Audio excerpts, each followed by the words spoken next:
A struggling mother saved a boy lost in a snowstorm. She has no idea who his father is. Hours later, a luxury car stops in front of her house, and their eyes meet. Hello, viewer. Thanks for joining us. Leave a like and share your thoughts in the comments, along with the city you're watching from. Now let's continue with the story. Nicole Mitchell pressed her shoulder against the front door of her small two-bedroom house, fighting the gust of cold wind that pushed back.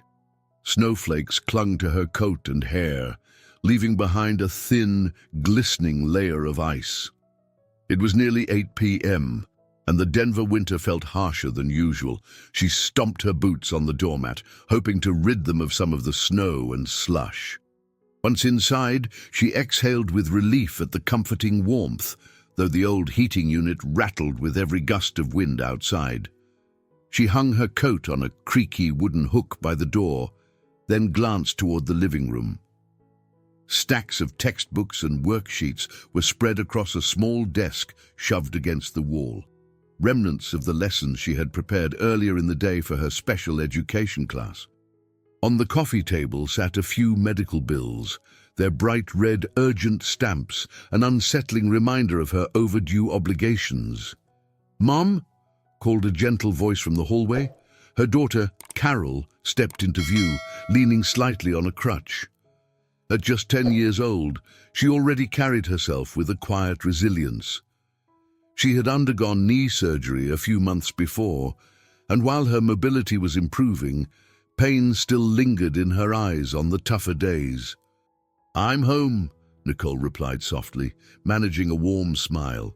She kissed the top of Carol's head, noticing how her daughter's brown curls had grown since the last time she'd trimmed them. "How's the knee?" Carol shrugged. "Stiff, but okay. I did my exercises like you showed me." "Good job. Thanks for being so responsible," Nicole said. She set her worn-out purse on the kitchen counter and started rummaging through the fridge, searching for something to make a quick dinner. Since payday was still a week away, her options were limited, some leftover vegetable soup and half a loaf of bread.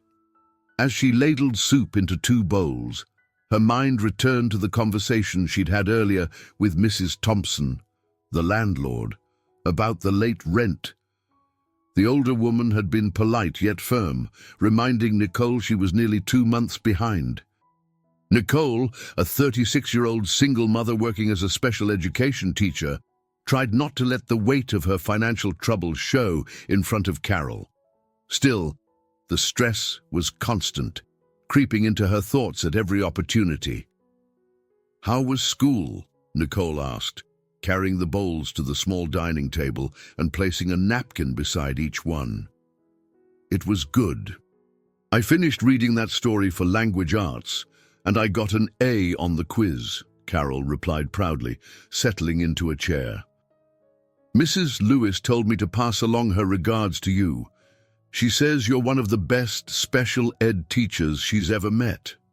Nicole felt her cheeks warm with a touch of pride. That was nice of her. She's a good teacher herself. She blew gently on her soup, glancing out the window as wind roared through the dark neighborhood. The meteorologist had warned of a dangerous snowstorm, urging everyone to stay indoors if possible. A small shiver passed through her, one she couldn't quite attribute solely to the cold. It might have been the worry about the overdue bills or the flickering memory of her own childhood after she lost her father. She vividly recalled how lonely she'd felt in those days, how she'd promised herself that if she ever had a child, she would do everything in her power to provide security and comfort. Despite her current struggles, she felt she was doing the best she could. After dinner, Carol returned to her bedroom to rest her knee and practice a few gentle stretches. Nicole remained at the kitchen table, sorting through the day's mail.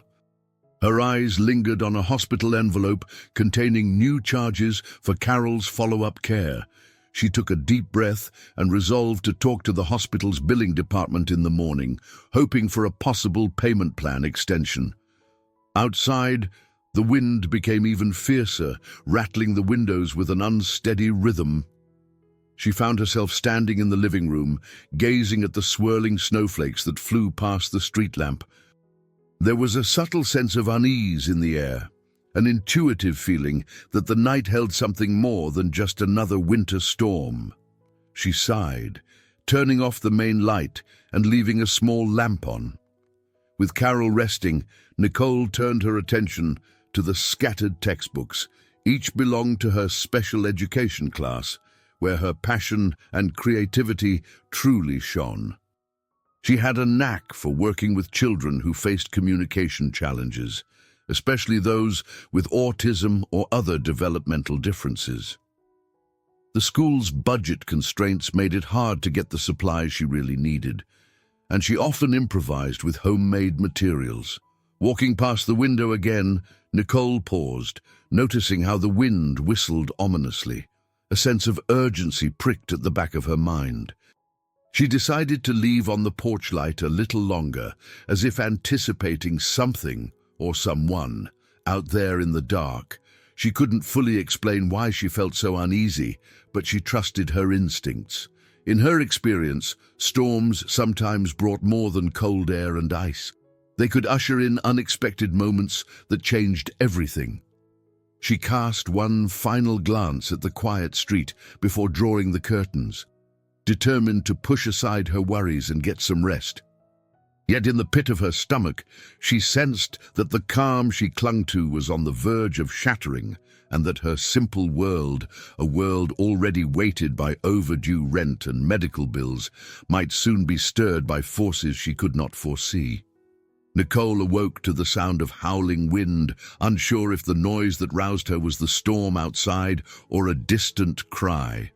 She lay in bed, heart pounding, listening carefully. The bedside clock read 2:15 a.m. and a dull ache radiated across her temples. She wondered if stress alone could conjure phantom sounds. Then she heard it again, a faint, distressed moan woven into the wind. She swung her legs over the side of the bed, slipped on her slippers, and pulled on the thick robe hanging from a hook. Cautiously, she made her way toward the living room. Through the thin curtains, she saw nothing but swirling snow under the porch light's weak glow. By now, her pulse raced. She deliberated whether to check outside or call the police. Could it be an animal? A stray dog, maybe, but something in the cry felt too human. She thought of Carol and weighed the risk of leaving her alone, if only for a minute. With trembling hands, she grabbed her cell phone and unlocked the front door. Stepping onto the porch, she was almost knocked backward by the ferocity of the wind. Snow stung her cheeks like tiny needles. The glow from her porch light barely pierced the swirling darkness. Straining her ears, she caught a louder wail coming from somewhere near the fence at the edge of her small yard. She took tentative steps down the snow-covered porch steps and followed the sound. Her slippers were immediately soaked, but she pressed on, keeping one hand on the rail to steady herself. As she neared the fence, her eyes adjusted enough to see a small figure hunched against it. Her breath caught in her throat. It was a child, no older than 8, dressed in a coat that appeared expensive, yet was dusted with snow and ice. He was shivering violently, his head bowed, arms wrapped around his knees. Nicole's motherly instincts roared to life, overruling her own trembling fear. Kneeling beside him, she gently touched his shoulder. "Hey, sweetie," she said, her voice quavering. "Are you okay? Where are your parents?" He gave no answer. In the faint light, she could see his eyes were open, but they stared blankly forward, as though trapped in a silent world of his own. His lips were blue, and his breathing came in ragged gasps. Alarm jolted Nicole. She knew hypothermia was a genuine threat in conditions like these. "Can you stand?" she asked, though she wasn't sure if he could understand. He didn't respond, but she gently lifted him. To her relief, he managed to stand, albeit unsteadily. Without another thought, she wrapped an arm around him and guided him toward the house. Inside, the warmth enveloped them both like a soft blanket, though it was hardly toasty. The old heating system hissed in protest as Nicole cranked up the thermostat. She locked the door and helped the boy out of his soaked coat. He was small, with pale skin and dark hair sticking to his forehead. Judging by his silent demeanor and distant gaze, she guessed he might have special needs. Without wasting another second, Nicole fetched dry towels and a spare set of Carol's old pajamas. She rummaged in the hallway closet for extra blankets. As she wrapped him up, he let out a soft whimper, still shivering. She murmured reassuring words, though she sensed he wasn't truly engaging with her voice. Carol, awakened by the commotion, poked her head around the corner. "Mom, who is that?" she asked, eyes wide. Nicole glanced over. "I'm not sure. He was outside, near the fence. I think he might have gotten lost in the storm. Could you warm some blankets in the dryer for me?" Carol nodded, disappearing into the laundry nook. Meanwhile, Nicole gently pressed her palm against the boy's forehead. He was icy to the touch, so she rubbed his arms and legs to stimulate circulation. Her mind raced. Should she call 911 right now? But the storm was raging, roads were likely impassable, and even if first responders could get through, it might take hours. She decided to try anyway. Flipping her phone open, she dialed, and the call dropped after a few rings. She tried again, and it went straight to a recorded message about high call volumes and poor signal. Anxiety prickled at the back of her neck. She resolved to keep him warm, monitor his temperature, and watch for any signs of serious distress until help could arrive. Guiding him to the couch, she propped him up against the cushions and slipped a soft pillow behind his head. The boy's gaze roamed the room, not exactly focused, yet not entirely vacant. Nicole whispered, "It's okay, you're safe now," though she had no idea if he could comprehend or respond. With trembling hands, she checked his pulse, faint but present. She felt a surge of determination. In her 5 years as a special education teacher, she had learned to recognize certain behaviors and body language cues, especially in children who struggled to communicate verbally. He showed many signs that made her suspect autism, but there was no time to confirm it. She needed to stabilize him first. Another fierce gust of wind rattled the windows, and Nicole swallowed a knot of anxiety. She wasn't sure who this child was, why he was alone in a snowstorm, or how she would keep him safe until help arrived. But she did know one thing. She couldn't turn her back on him, not now and not ever. Nicole sat on the floor beside her couch, her back against the armrest, doing her best to steady the boy's breathing. Every now and then, his chest shuddered, and she felt compelled to press a hand lightly to his shoulder, as if her gentle touch could anchor him. Carol had placed a warm blanket from the dryer around him, and the heat of the fabric had helped reduce his violent shaking. Outside, the storm continued its relentless assault. Snow piled against the windowsills, blocking much of the weak moonlight. The living room lamp cast a soft, flickering glow, revealing the worry etched into Nicole's face. She recalled the training sessions she had attended for dealing with autistic children prone to sensory overload, though they had never touched on what to do if you found one half frozen in a blizzard. She carefully reached for her phone again and tried dialing 911. This time, the call connected briefly, long enough for her to give her address, before static took over.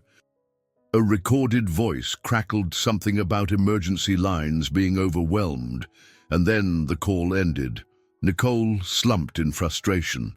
That might have been enough information for first responders to locate her, but she had to assume they were contending with countless other emergencies. Carol stood nearby, hands clasped. "Mom, will he be okay?" she asked in a hushed voice. Nicole nodded, though her expression betrayed uncertainty. "I'm doing everything I can for him," she said, beckoning for Carol to come closer. "Help me check his temperature again." They worked together to tuck a digital thermometer beneath the boy's arm, which rested limply against his side. His eyes remained open but distant, as though peering into a world separate from theirs. Within moments, the thermometer beeped softly, indicating that his body temperature was still low, dangerously so, but not dropping further, which gave Nicole a shred of hope. As the minutes stretched on, the boy began to stir, his limbs loosening. Occasionally, he made soft sounds, something between a hum and a moan. Nicole spoke to him in a gentle tone, introducing herself quietly. "My name's Nicole. This is Carol. You're safe here." She offered him a small cup of lukewarm water, helping him sip. Though his eyes flickered, he offered no verbal response. In her training, she'd encountered students who communicated through gestures or picture cards. Others used sign language or specialized apps. She realized she had no tools on hand to support him like she would in her classroom. All she had was her intuition and experience, yet even that felt inadequate under these dire circumstances. "Carol," Nicole said softly, turning to her daughter, "I need you to get the big comforter from my bedroom, the fluffy one. It'll be warmer than this blanket." Carol hurried off and returned a minute later with a thick comforter. Together, they draped it around the boy. Nicole remembered the instructions for warming someone with hypothermia: gradual heat, avoiding anything too hot, and continuous monitoring. She felt overwhelmed, but pushed through, focusing on her calmest instincts. The boy stirred again, a small tremor passing through his body. Nicole took a deep breath. "If only the lines weren't down," she murmured. "I'd call an ambulance. The roads are probably blocked anyway." Carol lowered herself next to her mother, gingerly resting her sore knee. "What if we drive him ourselves?" Nicole gazed at her daughter, weighing the option. "It's so bad out there, honey. If we get stuck in a snowdrift, we'd just be risking both our lives and his. Maybe if the storm eases up in a few hours, we can try." A wave of uncertainty washed over her. She was just an ordinary woman, juggling overdue bills and a demanding job. She felt ill-equipped to handle a medical crisis, but she also knew she couldn't ignore a child in danger, especially a child who might not even be able to speak or advocate for himself. She tried shifting the conversation to reassure herself. "He seems to respond when I talk quietly. That might mean he's used to gentle voices. Let's keep the noise level low, okay?" Carol nodded solemnly. They sat there, the faint light illuminating the boy's pale cheeks. Nicole recalled a moment from her own past. When she was about Carol's age, her father had passed away suddenly, leaving her mother to navigate the chaos alone. It was the memory of that helplessness that sparked the same fierce protectiveness she felt now. Time crawled onward, punctuated by the raging wind outside and the soft ticking of the living room clock. With each passing minute, the boy's breathing steadied a little more, and Nicole clung to the hope that he would come out of this crisis safely. Yet worry gnawed at her. Where were his parents? Were they also out there in the storm, looking for him? He blinked, slowly moving his gaze around the room. A fleeting spark of recognition flickered in his dark eyes when they landed on Nicole, as if he sensed her empathy. She squeezed his hand gently, and he allowed it, though he didn't grip back. A weighty sense of responsibility pressed against her chest. She was doing everything in her power, but the task was monumental. She tried to quell her anxiety by focusing on practical steps, keeping him warm, continuing to attempt calls for help, monitoring any signs of worsening health. The storm showed no sign of letting up, but she refused to let fear dominate her thoughts. For the moment, the living room had become a makeshift sanctuary. Carol's presence provided a quiet reassurance, and the boy, though silent, became the anchor for Nicole's determination.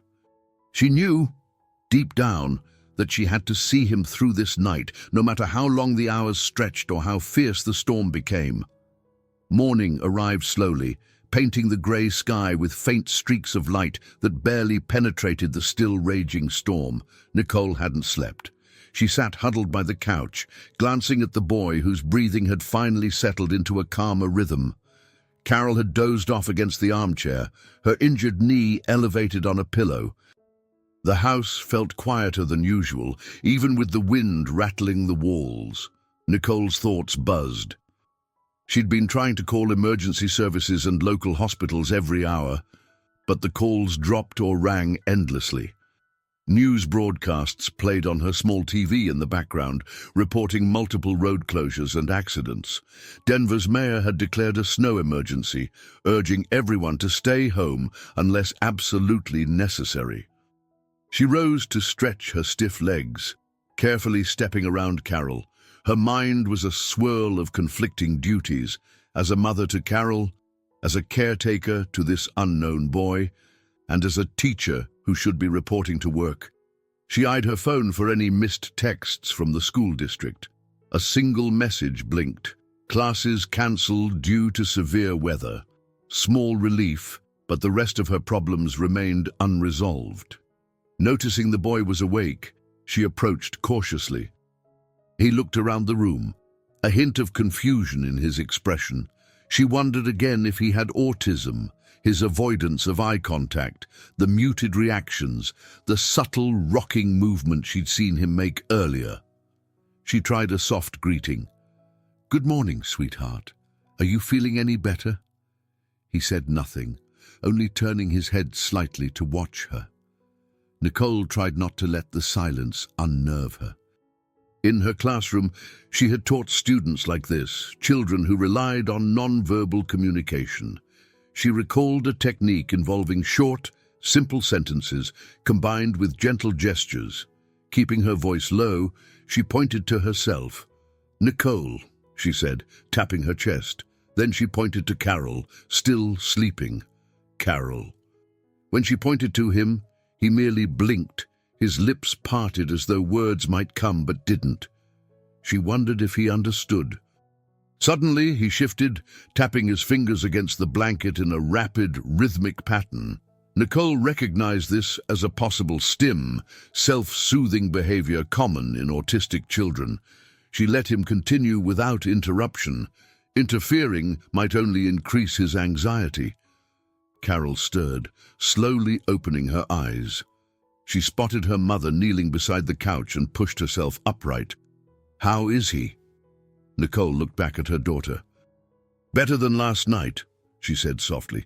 "He's awake and alert, but still not speaking." Carol nodded, then gingerly stood, testing her weight on the injured leg. "We should try giving him something to eat, maybe?" Nicole agreed. He must be hungry. They scoured the kitchen for something easy to digest. Plain toast, some applesauce, a bit of oatmeal. While Carol warmed the oatmeal on the stove, Nicole prepared water in a small plastic cup with a lid, hoping to make it easier for the boy to drink. She brought these items over to him, demonstrating with simple gestures. He watched her carefully but didn't resist when she guided a spoonful of oatmeal to his lips. He swallowed, then turned his head away after a few bites, indicating he was done. Quietly, Nicole spoke to Carol. "We need to keep track of his fluid intake. He was likely dehydrated from being out in the cold. I'm not sure how long he was there." Carol listened attentively, though Nicole could see concern clouding her daughter's gaze. The entire situation was beyond the scope of normal for them both. They had never sheltered a lost child, let alone one with special needs during a record-breaking blizzard. But Carol showed no sign of fear, just empathy and resolve, qualities that sometimes made Nicole feel both proud and deeply aware that her daughter had grown up faster than most kids. The TV news anchor's voice droned in the background. Nicole caught words like historic snowfall, massive power outages, and advisory to remain indoors. She flicked her eyes to the window. The wind still hurled sheets of snow across the yard. Any idea of driving the boy to the hospital seemed impossible right now. Her phone buzzed. She lunged for it, hoping it was emergency services. Instead, it was Mrs. Thompson, the landlord. The voice on the other end was terse. "Nicole, I know there's a storm, but rent doesn't stop for snow. You said you'd pay part of what you owe by the end of this week." Nicole closed her eyes, inhaling. She couldn't tell her landlord about her predicament, not in detail, but she also couldn't pretend nothing was wrong. "Mrs. Thompson, I'm dealing with an emergency right now," she began. "Once this storm passes, I promise I'll figure something out. Her words trailed off. Mrs. Thompson gave a tight sigh. "Fine, but I can't hold off forever. As soon as the road's clear, we'll need to speak in person." Ending the call, Nicole felt her shoulders sag. The pressure weighed on her. A landlord demanding overdue rent, a vulnerable child in her care, and no tangible way to reach a hospital. She glanced at Carol, who had been quietly watching from across the living room, sensing the tension. Trying to dispel the heaviness, Nicole slid onto the floor beside the couch. She gently placed a hand on the boy's arm. "I promise we're going to get you help," she said in a soothing tone. "We just need to wait out this storm. We're doing the best we can." She thought about what might happen if no one came for him. Did he have parents searching frantically? Her chest tightened at the possibility that he might be alone in the world. Yet her intuition told her that a child wearing such a pricey coat likely belonged to a family with resources. So where were they? The sound of the wind roared again, as if it refused to let them forget it was still in control. Nicole checked Carol's posture. She was standing tall, arms crossed. Despite the worry etched on her face, Carol seemed steadfast. It was almost as if her daughter's calm presence infused Nicole with renewed resolve. They had no choice but to keep going, to keep the boy warm, fed and calm until the worst of the snow subsided. Even though that might be hours away, Nicole understood one thing. The situation was changing her life in ways she couldn't yet articulate. Something about this child, his silent plea for safety, and the savage storm swirling around them felt like the start of a new chapter she hadn't asked for, but was determined to see through. Afternoon light attempted to filter through the dense cloud cover, casting a muted glow on the neighborhood. The wind had died down, but the snow continued to fall steadily, blanketing everything in a thick layer of white. Nicole stood by the window, phone in hand, checking for any improvement in signal strength. The slightest bar flickered and then vanished, dashing her hopes of contacting emergency services or the police. She turned to see Carol quietly reading in the corner, while the boy rested on the couch. He had stopped shivering a while ago, which Nicole took as a positive sign. He occasionally glanced around with fleeting curiosity, but still made no verbal sounds. She suspected that even if his speech was limited, he might be trying to communicate in other ways. She needed more time and better resources to figure that out. Carol set her book aside and approached. "Are you still going to try to drive him somewhere once the storm eases?" she asked, a hint of concern in her voice. Nicole nodded. "Yes, if it becomes safe to do so, but I'm not sure when that'll be.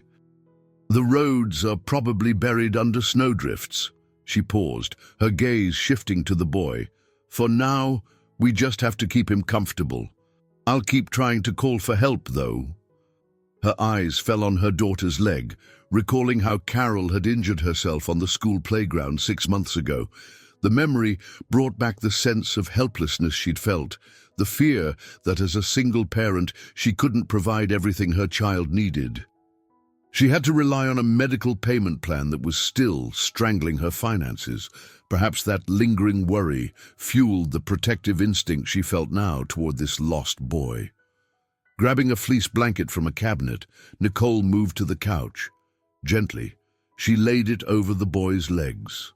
He touched the edge of the fabric, as if registering its softness, and she caught a glimpse of something in his expression, Was it curiosity, or a tentative form of gratitude? Sensing the moment, Nicole spoke in a calm, rhythmic tone. "This is a blanket. It'll help keep you warm." She tapped her chest again. "Nicole." Then she pointed to Carol. "Carol." Her voice was patient, free of expectation, as she gave him space to absorb her words. He ran his fingers along the blanket, then briefly looked up, not directly meeting her gaze, but acknowledging her presence. Though fleeting, it filled Nicole with hope. She was on the verge of shaping a new kind of connection, one that might allow him to feel safe despite the unfamiliar environment. Minutes later, the sound of a vehicle outside made her tense. She rushed to the window, pulling back the curtain. Through the falling snow, she saw headlights piercing the wintry gloom, edging slowly down the road. It was a large SUV, moving cautiously. Nicole's heart leapt. Could it be help arriving? She dashed to the front door, yanking it open as the driver braked in front of her house.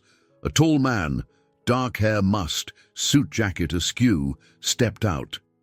He shielded his eyes from the snow and hurried up the porch steps, nearly losing his footing on the slippery boards. "Excuse me," he called, voice taut with desperation. "Have you seen a little boy around here?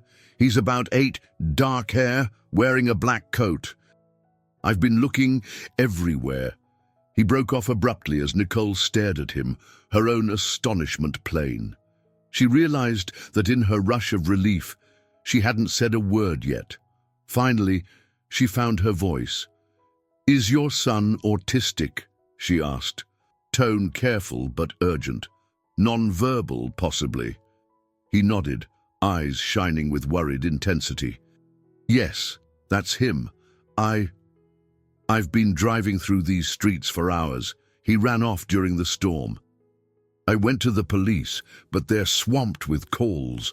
One of my employees knew someone on this street, thought maybe—" He shook his head, unable to finish. Nicole stepped back, opening the door wider. "He's here," she said softly, motioning him inside. The stranger exhaled in raw relief, brushing past her. Nicole swiftly closed the door behind him to keep out the cold. Carol, who had jumped up from her chair, stood protectively near the boy. When the man saw his son lying safely on the couch, he let out a choked sound, a mix of gratitude and disbelief. He rushed over, dropping to one knee. "Gary," he whispered, taking the child's hand. Gary's gaze flickered toward him, though he did not speak. Nicole saw the tremor in the man's shoulders. She'd witnessed parents' raw fear and profound relief before, but never in such dire circumstances. In the hush that followed, Nicole felt a swell of relief herself. She'd been prepared to care for Gary through the night, not knowing if anyone was even searching. Yet here stood his father, as desperate and lost as Gary must have felt. The tension within the small living room seemed to crackle with unspoken emotion. Looking up, the man's eyes met Nicole's.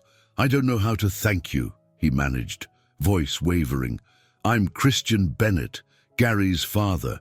If you hadn't found him—" Nicole offered a faint, reassuring smile. "He was freezing when I brought him inside. I'm just glad he's okay." Carol cleared her throat gently, drawing attention. "We did our best to keep him warm," she added. Nicole placed an appreciative hand on her daughter's shoulder. Christian looked between them, clearly noticing the modest surroundings, old wallpaper, second-hand furniture, the worn state of Nicole's clothes. An unspoken question hung in the air. How did someone in such difficult circumstances manage to do something so kind and extraordinary? Nicole sensed the magnitude of the moment. She had made a choice to care for a lost boy, potentially risking her own safety by venturing into the storm. Now, seeing Christian's tearful gratitude, she felt the weight of that choice shift into something else, an unexpected bond that she wasn't sure how to define. With Gary safe for the moment and the storm still blowing outside, their gaze lingered on each other. Nicole suddenly realized that her decision to take a single step out into the freezing night had thrust her into a situation that might change her life in ways she could never have anticipated. She closed her eyes briefly, offering a silent prayer of thanks that she'd found the boy in time. And standing there, with Carol at her side and Christian Bennett kneeling beside his son, she began to sense that this was no random encounter. Something deeper connected them, something that went beyond the biting wind and drifting snow. A quiet stirring in her heart hinted that the trials of the storm were only the beginning of a new and uncertain path that lay ahead. The morning sun struggled against heavy clouds, and a fresh layer of snow had settled over Denver's streets by the time Nicole woke. She found Christian in the kitchen, sipping coffee and gazing out the window. He'd insisted on staying overnight in case Gary needed anything, especially with the blizzard making travel nearly impossible. The tension in his posture had eased somewhat, though worry still underlined his expression. Carol was up too, yawning as she came into the room on her crutch. The kitchen felt cramped with 3 people moving about, yet there was a sense of calm that replaced the frantic worry of the night before. Nicole busied herself heating oatmeal, recalling how the boy had managed a few bites when she'd first brought him in from the cold. "How's Gary?" she asked Christian softly, sliding a mug of coffee toward him. "He's asleep," Christian replied. His voice was slightly hoarse, as though he hadn't fully recovered from the relief and anxiety. "He's resting well. I checked on him before coming in here." Nicole nodded, her gaze flicking to the living room, where Gary lay curled under blankets on the couch. She hoped he would find safety and comfort in her home, for however long he needed to remain there. Though awkwardness lingered, given they were essentially strangers, there was also a mutual understanding in Christian's eyes whenever he glanced at her, as if they shared an unspoken agreement to focus on Gary's well-being above all. The phone rang. Startled, Nicole hurried to the living room to answer it, pausing to check that Gary was still peacefully asleep. "Hello?" A familiar voice answered. "Nicole, it's Sophia. Are you and Carol all right with this storm?" Relieved to hear from her friend and colleague, Nicole smiled. "We're safe. Listen, something extraordinary happened. I found a boy out in the storm. Turns out he's the son of Christian Bennett." Christian Bennett, the tech investor. Sophia's tone reflected both surprise and intrigue. "Yes," Nicole replied. "He's here, along with his son.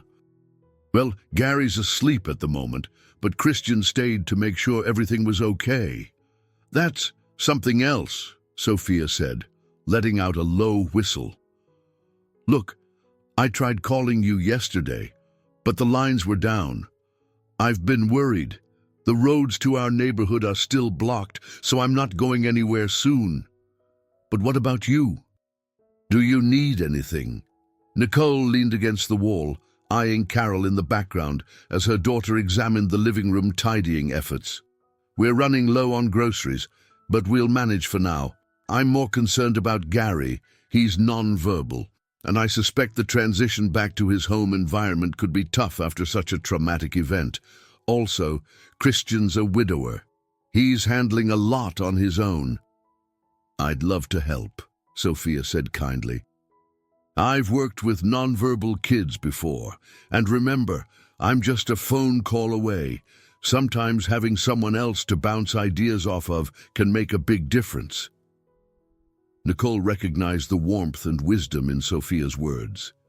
She recalled the times they'd collaborated on lesson plans for special education students, sharing tips and methods. Sophia was one of the few people who truly understood the complexities of Nicole's work and her heart. "Actually, I could really use your advice on some techniques for supporting Gary. If you have a moment, I'd like to discuss it." "Absolutely. Let's talk it through," Sophia agreed. Nicole flipped the phone to speaker mode, setting it on the coffee table. She and Sophia began exchanging ideas, referencing strategies like sensory toys, visual schedules, and calm communication.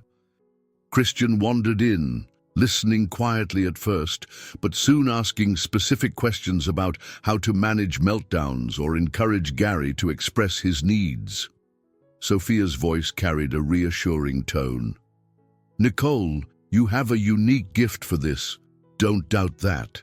And Christian, I know this probably feels overwhelming, but you're doing the best thing you can by ensuring Gary's comfort and safety right now. Sometimes the smallest gestures build the biggest trust." Christian nodded thoughtfully, glancing at Nicole. "I appreciate that. I'd do anything to see him happy again. He hasn't been the same since—" His voice trailed off, but Nicole sensed the familiar pang of grief. The conversation shifted gently, giving him space to process his emotions. Eventually, Carol joined, offering her perspective as a child who'd been around some of Nicole's special ed students. She mentioned how the kids in her mom's class often responded to consistent routines. Sophia chimed in, reinforcing the idea that structured environments were critical for many children on the spectrum. Nicole felt a surge of gratitude for Sophia's steady guidance, though the distance between them, created by snowed-in roads, forced them to rely on phone calls. It somehow brought them closer in spirit. She realized this was the mentor figure she needed right now, reminding her that she wasn't alone in trying to help Gary. Sophia's experience and calming influence fortified Nicole's own resolve. With their discussion winding down, Sophia reassured them she'd check in again later. After hanging up, Christian exhaled. "She seems like a great friend, and you clearly know your stuff." There was genuine admiration in his tone. Nicole offered a half-smile. "She's been my colleague and sounding board for years. I'm no expert, but I've taught enough classes to see how kids on the spectrum need a certain type of approach. Patient, flexible, every child is different." She glanced at Gary, stirring slightly on the couch. "I hope we can figure out the best way to help him heal." Christian nodded. "I'd be lying if I said I wasn't worried about his future." His gaze flicked over the humble furniture, the teaching aids Nicole kept around. "Honestly, I'm impressed with how much you've done already." For a moment, the two shared a quiet respect that transcended their vastly different worlds. Nicole, a teacher struggling to pay bills, and Christian, a wealthy tech philanthropist, had found an unlikely common ground: the fierce devotion to a child's welfare. As the warmth of that realization settled in, Nicole felt her earlier anxiety loosen its grip on her heart. Gary stirred more awake, blinking at them. Nicole got up, ready to apply the strategies she and Sophia had just discussed, determined to provide the boy a comforting space. This was a new step beyond simply surviving the storm. She sensed a greater journey was beginning, one that she couldn't undertake alone.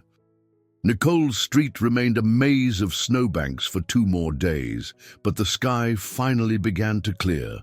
Crews rumbled through in plows, shifting massive drifts aside so residents could reach essential services.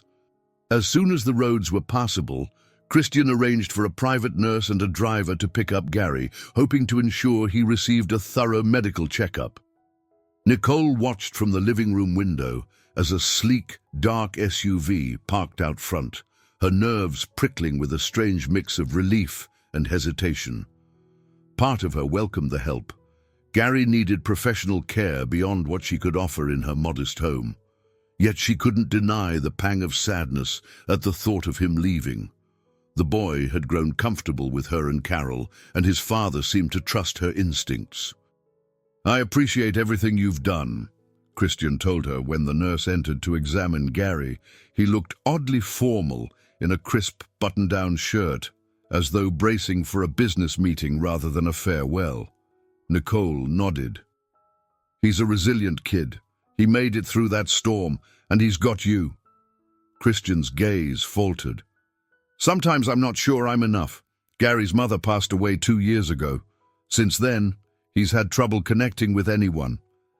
I work so much, and I hate leaving him in the care of strangers. When he ran away the other night, I realized I've been failing him." Nicole softened her voice. "You're not failing him. You found him, and you're trying your best. That's what matters." He drew a slow breath, though the tension in his shoulders remained. Outside, the nurse confirmed Gary's temperature was normal and his vital signs were stable. Carol lingered near the hallway, biting her lip. She'd formed a gentle bond with Gary, sharing her old storybooks and small crafts. Nicole caught her daughter's eye and saw the unspoken sadness there. The nurse completed a quick assessment, and with Christian's assistance, Gary was carefully helped into the SUV. Nicole waved, keeping a supportive smile plastered on her face. She and Carol stood on the porch, shoulders brushing together as they watched the SUV drive away.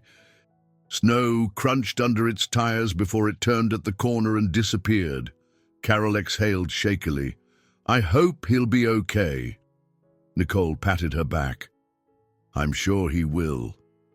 Christian seems determined to give Gary whatever he needs. They stepped inside, and an uncomfortable quiet settled over the house. It felt emptier somehow, like the traces of Gary's presence left an echo in the living room. Neither Nicole nor Carol knew quite what to do with themselves at first. Nicole tidied the blankets on the couch, noticing the faint imprint where Gary had lain. She wondered if she'd ever see him again, then pushed the thought aside, reminding herself that the main thing was his safety. That afternoon, Nicole received a call from her school's principal, Mrs. Merrick, informing her that classes would resume the next day. The principal also hinted that budget cuts might be coming, which meant Nicole's special education class could face constraints. With a weary sigh, Nicole jotted notes about adjusting lesson plans to accommodate fewer resources. It was a harsh reminder of her everyday reality, a reminder that her life and her challenges had not paused for this extraordinary event. The following morning, she slipped back into her routine. She helped Carol get ready, made coffee in her small kitchen, and skimmed news headlines that spoke of the storm's aftermath. As she drove to school, weaving carefully through partially cleared roads, her mind lingered on Gary's silent gaze. She had assumed, once she returned to her usual life, the whole ordeal would feel like a distant memory. Instead, it felt more like a prologue to something bigger. That feeling was reinforced when her phone rang during her lunch break. Christian's name flashed across the screen, sending a small jolt through her. She stepped away from the staff lounge to take the call. He sounded composed, yet earnest. "Nicole." "Hi, Gary's doing well. The doctors said he's fine physically, just a little frazzled from the ordeal. I wanted you to know I'm grateful." Warmth spread through her chest. "I'm so glad he's okay, really." Christian hesitated, then continued. "Your approach with him made more difference than you realize. He's had trouble bonding with anyone since his mom died, but he seemed calm with you. And there's something else." Nicole's heart quickened, half expecting bad news. "What is it?" "I discovered you've been pioneering some unique teaching methods for children with special needs. I did a little digging, and teachers at your school spoke highly of your work. It seems you're onto something that could help many kids, not just Gary. I'd like to learn more." She almost dropped the phone. "I'm flattered, but it's really just a mix of known approaches. I adapt them for each student." "However you describe it," Christian pressed on, "I see potential. I'm interested in exploring ways to support or fund your ideas." Her mouth went dry. All at once, images of updated classroom supplies and smaller class sizes flooded her mind, things she'd dreamed of but never had the means to pursue. She cleared her throat. "I'm open to discussing it, of course." "Great. I'll organize something soon," he said, his tone decisive. "For now, take care. I'll be in touch."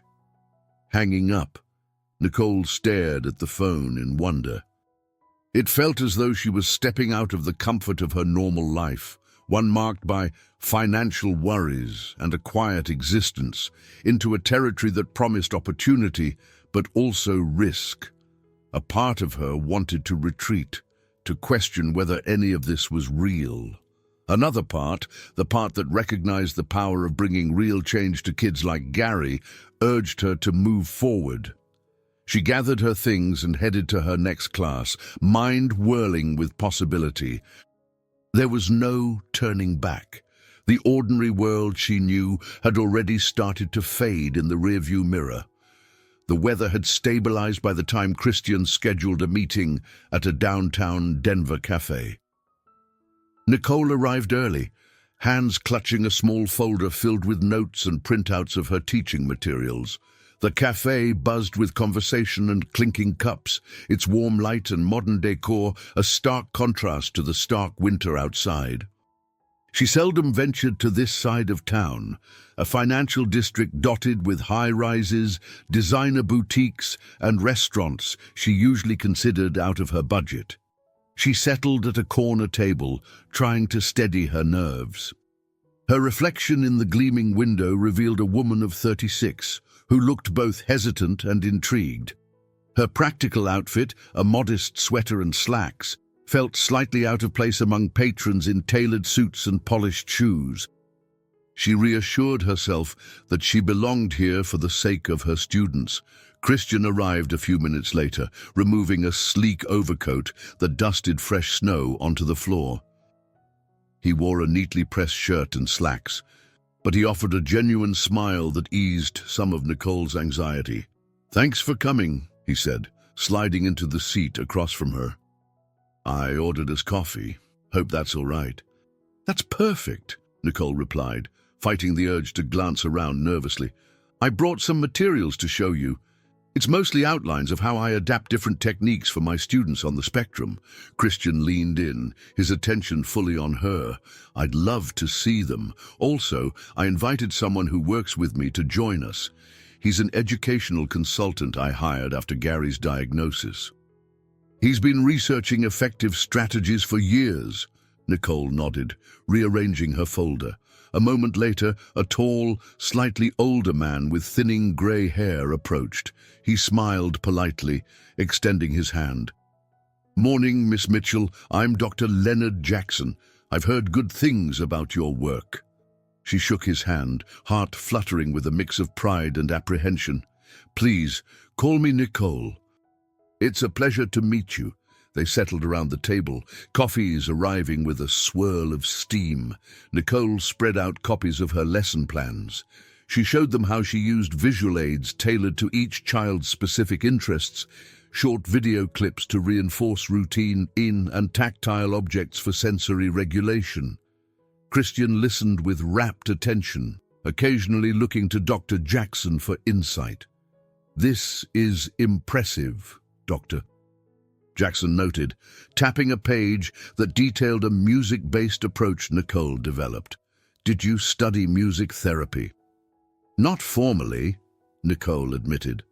"I took a few music classes in college and discovered that rhythm and melody can hold a child's focus in a unique way. I tested it with small groups and saw promising results." Christian nodded in agreement, his gaze thoughtful.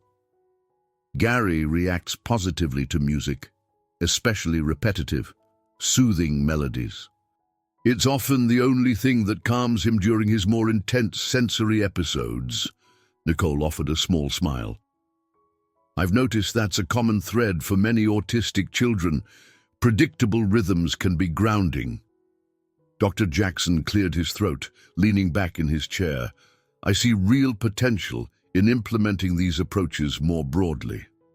However, to scale it, you'll need resources, specialized staff, adapted classrooms, updated technology."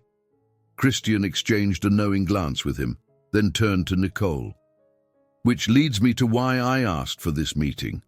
We've looked at various educational programs that aim to serve neurodivergent students, but rarely do they integrate multiple techniques under one cohesive method. Your approach, while it may seem ad hoc to you, actually fills a gap. Nicole's heart thudded, equal parts excitement and fear. She could sense a major opportunity unfolding. What exactly do you have in mind? Christian folded his hands atop the table. I want to propose a pilot program in a few public schools in Denver, using your techniques. My foundation can fund the necessary equipment, training, and any specialized staff needed. That is, if you're willing to coordinate it. His words hung in the air, heavy with promise. Nicole swallowed, recalling the rundown classroom she'd been teaching in. How often she'd daydreamed of fresh supplies, better teacher-to-student ratios, and modern technology. Yet she also felt an undercurrent of doubt. Was she ready for such a large-scale initiative? It's an incredible offer, she managed, voice steady despite her pounding heart. I just want to make sure it's done right. These kids need consistency and empathy, not a quick-fix approach. Dr. Jackson nodded. We agree. We're not looking for a flashy PR campaign. We want real results, and we believe you have the capacity to deliver them. Christian leaned forward slightly, his voice warm. I know this is sudden, but after seeing how Gary responded to you, I'm convinced you have something special. If it works, so many children and their families could benefit. Nicole stared at her notes, imagining what it would look like to bring her ideas to hundreds of kids across the city. Her pulse quickened. I need to think about it. But I'm interested, she said, glancing up, meeting Christian's gaze. I'm definitely interested. He gave a faint smile. I understand. Take the time you need. We can arrange a more formal proposal soon. They agreed to continue the conversation, exchanging contact information. As they stood to leave, Nicole felt as if she'd stepped into an entirely new world, one where her dedication to teaching might become something bigger than she ever imagined.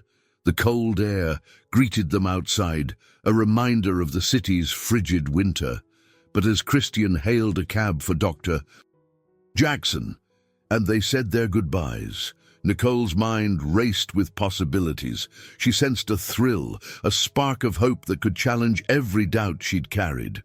Nicole's next few days blurred with a mixture of excitement and apprehension. She continued her usual responsibilities, guiding her special education class, grading papers, and caring for Carol. Yet beneath it all, the idea of launching a pilot program pulsed like an undercurrent. She couldn't shake the image of improved facilities, better training, and the potential to transform education for children with special needs. One afternoon, as she was tidying her classroom, she heard a gentle knock on the door. Sophia peered in, wearing a broad smile. Mind if I come in? Of course, Nicole said, heart lifting at the sight of her friend. I was about to call you. I have news. Sophia slipped inside, eyes darting around the bright posters and adaptive learning tools Nicole had pinned to the walls.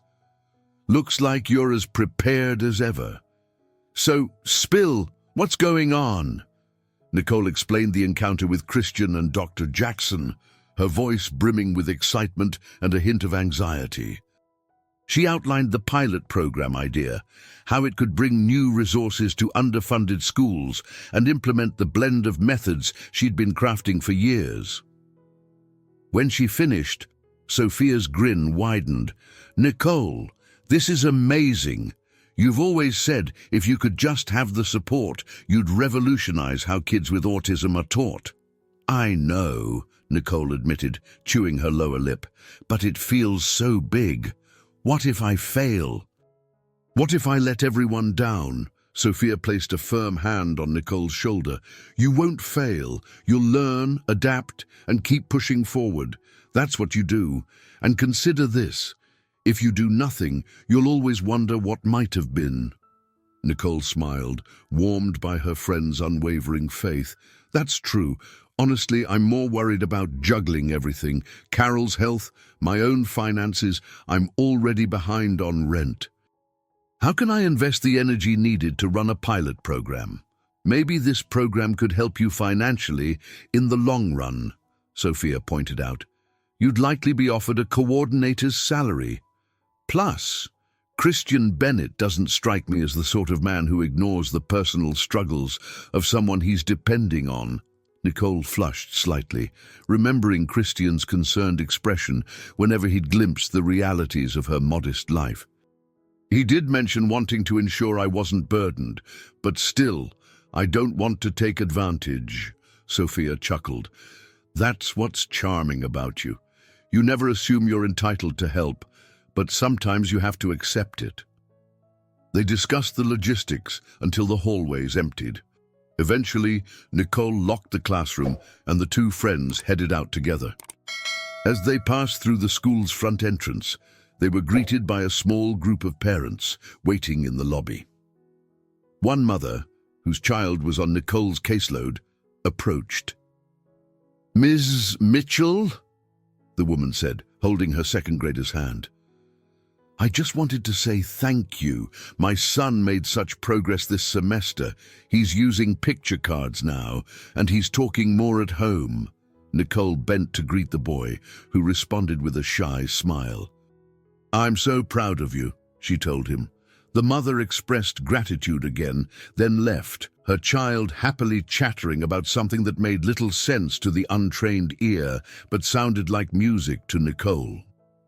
As they exited the building, Sophia turned to Nicole, eyes shining. "See, that's the difference you're making already." Imagine expanding that impact. Later that week, Christian arranged for Nicole to meet a few potential stakeholders, public school board representatives and local community leaders, over dinner at a hotel conference room downtown. Nicole felt a wave of nerves as she approached the building, adjusting her coat collar and smoothing stray hairs. She'd never dined in such a refined setting for work. Christian greeted her in the lobby, offering a friendly smile. "Don't worry. They're just regular people, despite their titles. I'll introduce you." He guided her inside, where a few formally dressed individuals stood chatting. A tall, poised woman with salt and pepper hair approached. She introduced herself as Evelyn Richardson, a school board member overseeing special education initiatives. Nicole detected a warmth beneath her professional demeanor. Christian began explaining Nicole's background, her current role, and her hands-on expertise with autistic children. Nicole chimed in with details about her methods, trying not to sound too nervous. Evelyn nodded thoughtfully. "We've struggled with budget cuts," Evelyn admitted, "but if Mr. Bennett's foundation is willing to support your pilot, I'll happily bring this before the board. You'll likely face scrutiny. People will ask for data, results, and accountability. But if you can show real impact, it might open doors." Nicole released a breath she'd been holding. "I understand. I'm prepared to work hard. I want these children to have the same opportunities as anyone else." As the evening progressed, Nicole found herself forming unlikely bonds with the stakeholders. A few parents who served on the board shared stories of their own kids with special needs. When Nicole spoke passionately about the breakthroughs she had witnessed in her classroom, they leaned in, intrigued and hopeful. Observing from a short distance, Christian looked pleased. Once the conversation shifted to the more mundane details of budgeting, he stepped closer to Nicole, quietly congratulating her on her composure. He seemed genuinely proud of how effortlessly she connected with the group. By night's end, the hotel staff began clearing plates and dimming lights, signaling the close of the evening. Some of the attendees promised to set up a formal review panel, while others exchanged contact information for follow-up meetings. Nicole clutched their business cards, both excited and slightly overwhelmed. Outside, the city lights sparkled against the dark sky. Christian offered to call her a cab, but she declined politely, deciding the fresh air might help her process everything. As they said their goodbyes, a subtle sense of camaraderie floated between them, bridging the gap between Christian's polished world and Nicole's more humble routine. When she finally made her way home, her mind raced. She had discovered allies, community leaders, fellow educators, and perhaps most unexpectedly, Christian himself. Though the road ahead felt uncertain, the collective belief they shared in the program buoyed her spirits. For the first time in ages, she could imagine a future for herself and Carol that wasn't overshadowed by financial woes and missed opportunities. A faint thrill replaced her usual anxiety, stirring the beginnings of genuine hope. A couple of weeks drifted by, punctuated by incremental progress on the pilot program. Nicole balanced her day job and late-night meetings to outline the structure with Dr. Jackson. Documents circled through emails, detailing training sessions, resource distribution, and timelines. It felt surreal to be at the center of such an undertaking, but each time Nicole second-guessed herself, Christian's supportive texts or calls buoyed her back up. During this whirlwind, Gary's presence in her life remained steady, though less constant.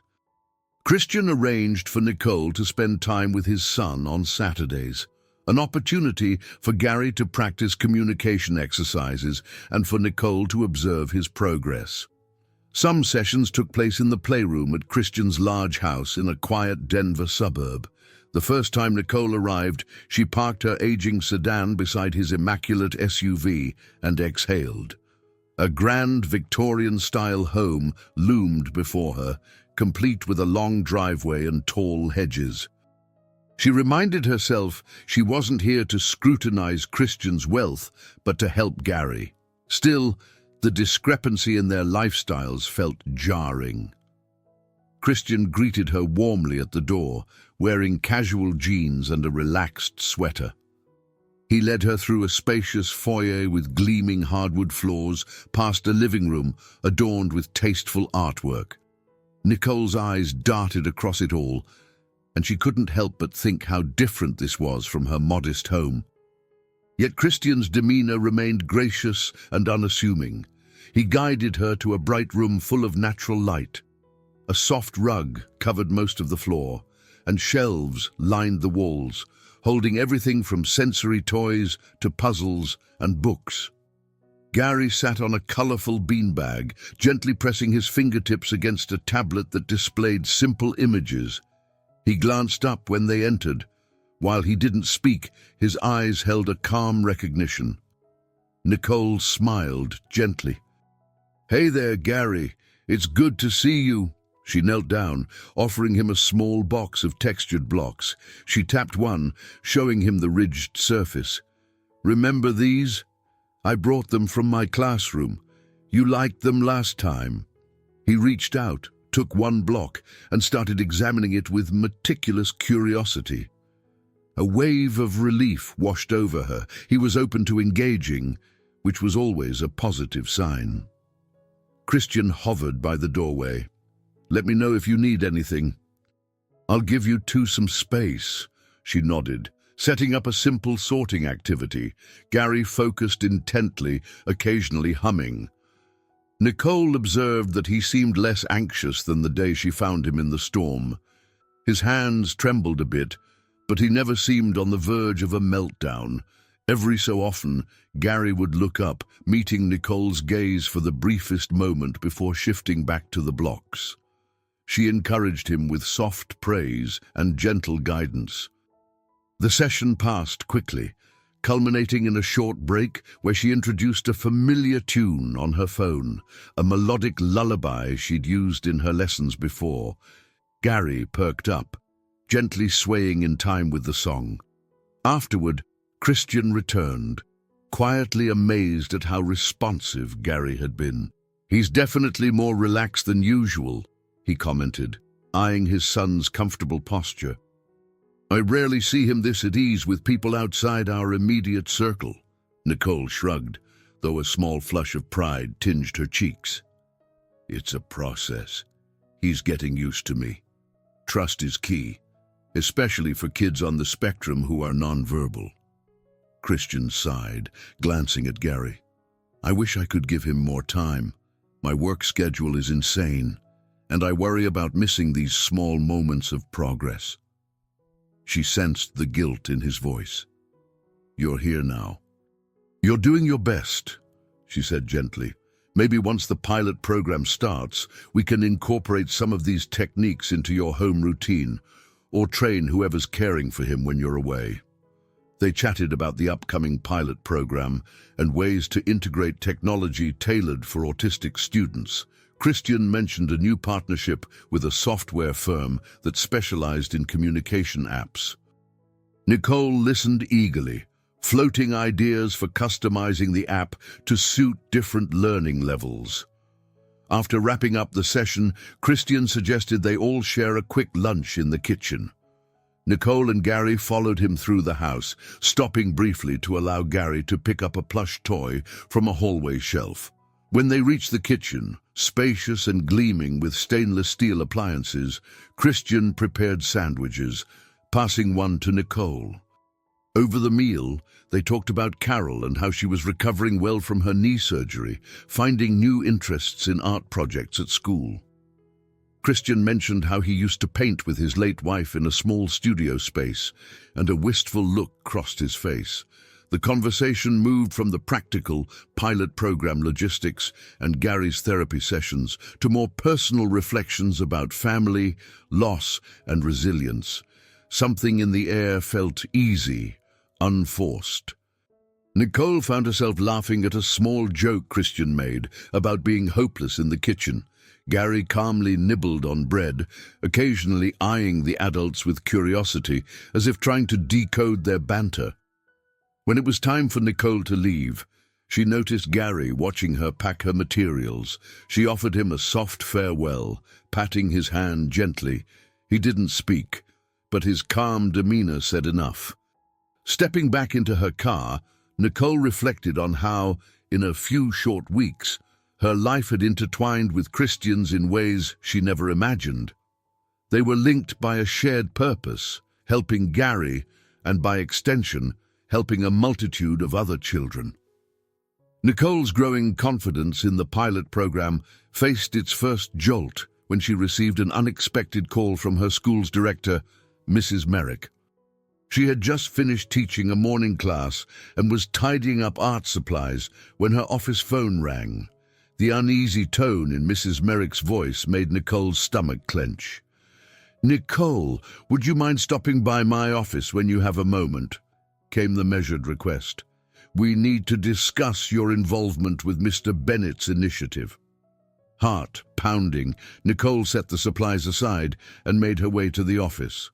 Mrs. Merrick stood by her desk, arms folded. In her early 50s, with neatly styled hair and a reputation for strict adherence to protocol, she wore a serious expression that gave Nicole little comfort. "Thanks for coming," Mrs. Merrick said, motioning toward a chair. "I've heard about the proposed pilot program from the school board, and while I appreciate the potential benefits, there are concerns." Nicole perched on the edge of the seat. "I'd like to address any concerns you have. I'm still working out details with Christian Bennett's Foundation and Dr. Jackson, but I'm confident we can create a robust plan." Mrs. Merrick's lips tightened. "I understand the board's interest, but we also need to uphold certain standards. If this pilot ties into our school directly, we must ensure that everything meets district requirements, teacher credentials, oversight, budgeting, you name it." Nicole nodded. "We're not trying to circumvent any processes. Christian's Foundation wants to offer funding and resources. We'll adhere to all the guidelines required by the district." "I'm pleased to hear that," Mrs. Merrick replied, taking a seat behind her desk. "But there's another matter. Amber West, the caretaker Mr. Bennett hired for Gary, has approached me with concerns about your methods." She paused, gauging Nicole's reaction. Shock prickled through Nicole's veins. She recalled the tense moment weeks earlier when Amber had arrived to take Gary from her home during the storm's aftermath. "Concerns? I barely interacted with her." Mrs. Merrick flipped open a file on her desk. She questions whether your approach, which involves certain tactile and music-based exercises, is evidence-based or ethical. Nicole's pulse hammered. All my strategies are built on recognized techniques, she defended. I've studied under special education specialists. I might adapt them, but none are unethical.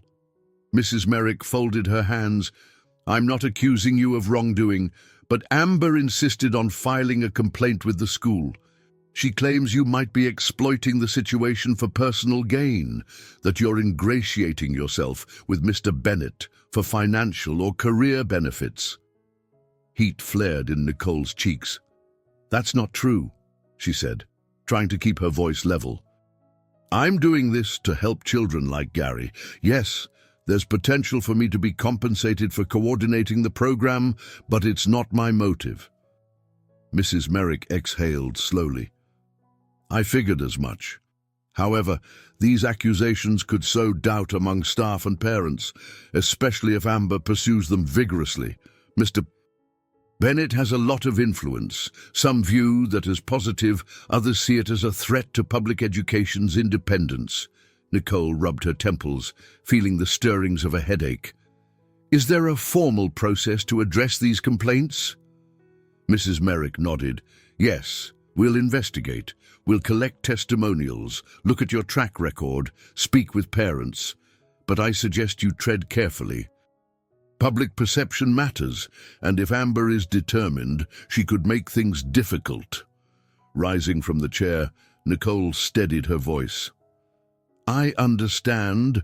I'll provide whatever documentation you need. The children's best interest is my priority. Always. On her way out, she passed a group of teachers in the hallway. They waved, friendly enough, but she couldn't help wondering if any of them had heard Amber's allegations. A tight ball of anxiety formed in her chest. She had anticipated rigorous scrutiny from the school board, but she hadn't expected a personal attack like this. Later that evening, Nicole sat at the kitchen table, her lesson plans untouched. Carol finished her homework quietly nearby. The house felt heavier than usual, as if the tension radiating from Nicole seeped into every corner. Eventually, her phone buzzed. Christian's name again. Her first instinct was to ignore it, not wanting to add to her stress. But she forced herself to pick up. Nicole, hi. Everything okay? He asked, seemingly sensing her mood. She hesitated, then decided honesty was best. I got wind of a complaint from Amber. She's telling my school administration I'm using questionable methods and implying I'm exploiting your foundation's offer. It's ridiculous, but it's causing problems. Christian was silent for a beat. I'm sorry to hear that. Amber has been Gary's caretaker for months, but we've had issues. He never bonded with her. I had no idea she would retaliate like this. She's filing official complaints, Nicole explained. I'm not sure how far she's willing to go, but it could jeopardize the pilot if the school board thinks there's any truth to her claims. Christian's tone grew firm. I'll talk to Amber, and if necessary, I'll speak to the board members personally. I won't let her sabotage a program that could help so many kids, especially not because of some misguided personal vendetta. Nicole breathed a shaky sigh. Thank you. I just hate being caught in the middle like this. I know, Christian replied gently, but you're not alone. We'll handle it. Amber's not the final authority here. They lingered on the phone a bit longer, exchanging updates about Gary's progress. When the call ended, Nicole glanced at Carol and managed a faint smile. She recalled Sophia's reminder that new journeys seldom come without obstacles. Even so, the sting of false accusations left her uneasy. She attempted to refocus on her lesson plans for the next day, but her mind drifted to Amber's face, the hostility that had flared in the woman's eyes weeks before. Nicole couldn't shake the feeling that a storm of a different kind was brewing, one that threatened to derail everything she and Christian had worked for. Nicole stepped into the school hallway feeling a knot tighten in her stomach. Only a day had passed since she'd learned of Amber's complaint, but the news had spread quickly among staff. As she walked toward her classroom, a few colleagues offered supportive smiles or pats on the arm. Others avoided her gaze altogether, possibly unsure where they stood. The uncertainty weighed heavily on her. In her classroom, she found Sophia waiting by a wall covered in colorful charts and student projects. At first, Nicole's heart lifted. Her friend had a knack for comforting her, but the worried crease on Sophia's forehead hinted at bad news. "Hey!" Sophia greeted quietly, shutting the door. "I tried to get some insight on Amber's complaint from my contacts downtown. It's definitely causing a stir with the district. They've launched a preliminary review." Nicole set her purse on the chair, exhaling. "I expected as much. Mrs. Merrick said they'd investigate, but a preliminary review sounds ominous." Sophia gave a sympathetic shrug. "It's more procedural than anything, but you know how these things can snowball if not handled properly. The district wants to see you maintain professionalism, especially since Christian's Foundation could bring substantial funding. They don't want to risk a scandal." Nicole leaned against her desk, recalling how she'd spent half the previous night preparing folders of lesson plans, parent testimonials, and references in case she was asked to defend her methods. "I never wanted to draw this kind of attention. The main goal was to help kids like Gary." Sophia touched Nicole's shoulder gently. "Then focus on that. You have truth on your side. If you remain calm, they'll see Amber's claims lack substance." Before Nicole could respond, the first bell rang. Students began trickling in, some with bright smiles, others yawning sleepily. The routine of teaching provided a welcome distraction. She threw herself into leading a music-based activity, encouraging each child to move or tap along to a simple beat. By the time the final note faded, a few of her more anxious students appeared calmer, their eyes brighter. Midway through the day, she received a call from the main office. Mrs. Merrick requested her presence the moment classes let out. Nicole finished her lesson, then trudged through the corridors at dismissal time, dread coiling in her stomach. In Mrs. Merrick's office, the principal sat behind her cluttered desk, an unreadable expression on her face. "I just got off a conference call with the district," she began, gesturing for Nicole to sit. "They want you to provide a formal overview of your methods. They also want feedback from parents of your current students." "It's standard procedure, but—" Nicole nodded, steeling herself. "I'll gather everything I have, sample lesson plans, the data on student progress, and references from professionals who've observed my classes. I'm sure the parents will vouch for me." Mrs. Merrick tapped a pen against a notepad. "Good. Also, Mr. Bennett has contacted the district, apparently to clarify the nature of your collaboration. He made it clear that no personal gain for you was ever discussed, aside from a potential salary increase if you manage the pilot. They appreciated his transparency." Relief washed over Nicole, though it was tinged with caution. Christian's intervention could be a double-edged sword, helpful, but it might also feed rumors of favoritism. "Thank you for telling me," she said. After the meeting, she walked through the nearly empty halls. Her phone buzzed with a text from Christian. "Heard the district reached out. Don't worry, we'll handle this." She clutched the device, grateful for his reassurance. Yet a whisper of doubt lingered. She feared the gossip might only escalate, especially if Amber persisted in painting her in a negative light. That evening, she sat at her kitchen table, papers spread across every available inch. Carol quietly did her homework at the other end of the table, sending concerned glances Nicole's way. "Mom, is everything okay?" she asked after a while, setting her pencil aside. Nicole managed a small smile. "Just a tough time at work, sweetheart. Some people are questioning the program I'm working on." Carol studied her mother with an earnest gaze. "But you're helping kids." right? Like you helped Gary." "Yes," Nicole replied, her voice gentle. "That's exactly why I'm doing it. But sometimes adults get caught up in rumors and politics." Carol looked thoughtful. "Don't let them stop you." Nicole's chest tightened at her daughter's simple yet profound statement. In that moment, she realized she couldn't allow fear to dictate her actions. "I won't, honey," she said softly, pulling Carol in for a hug. "I promise."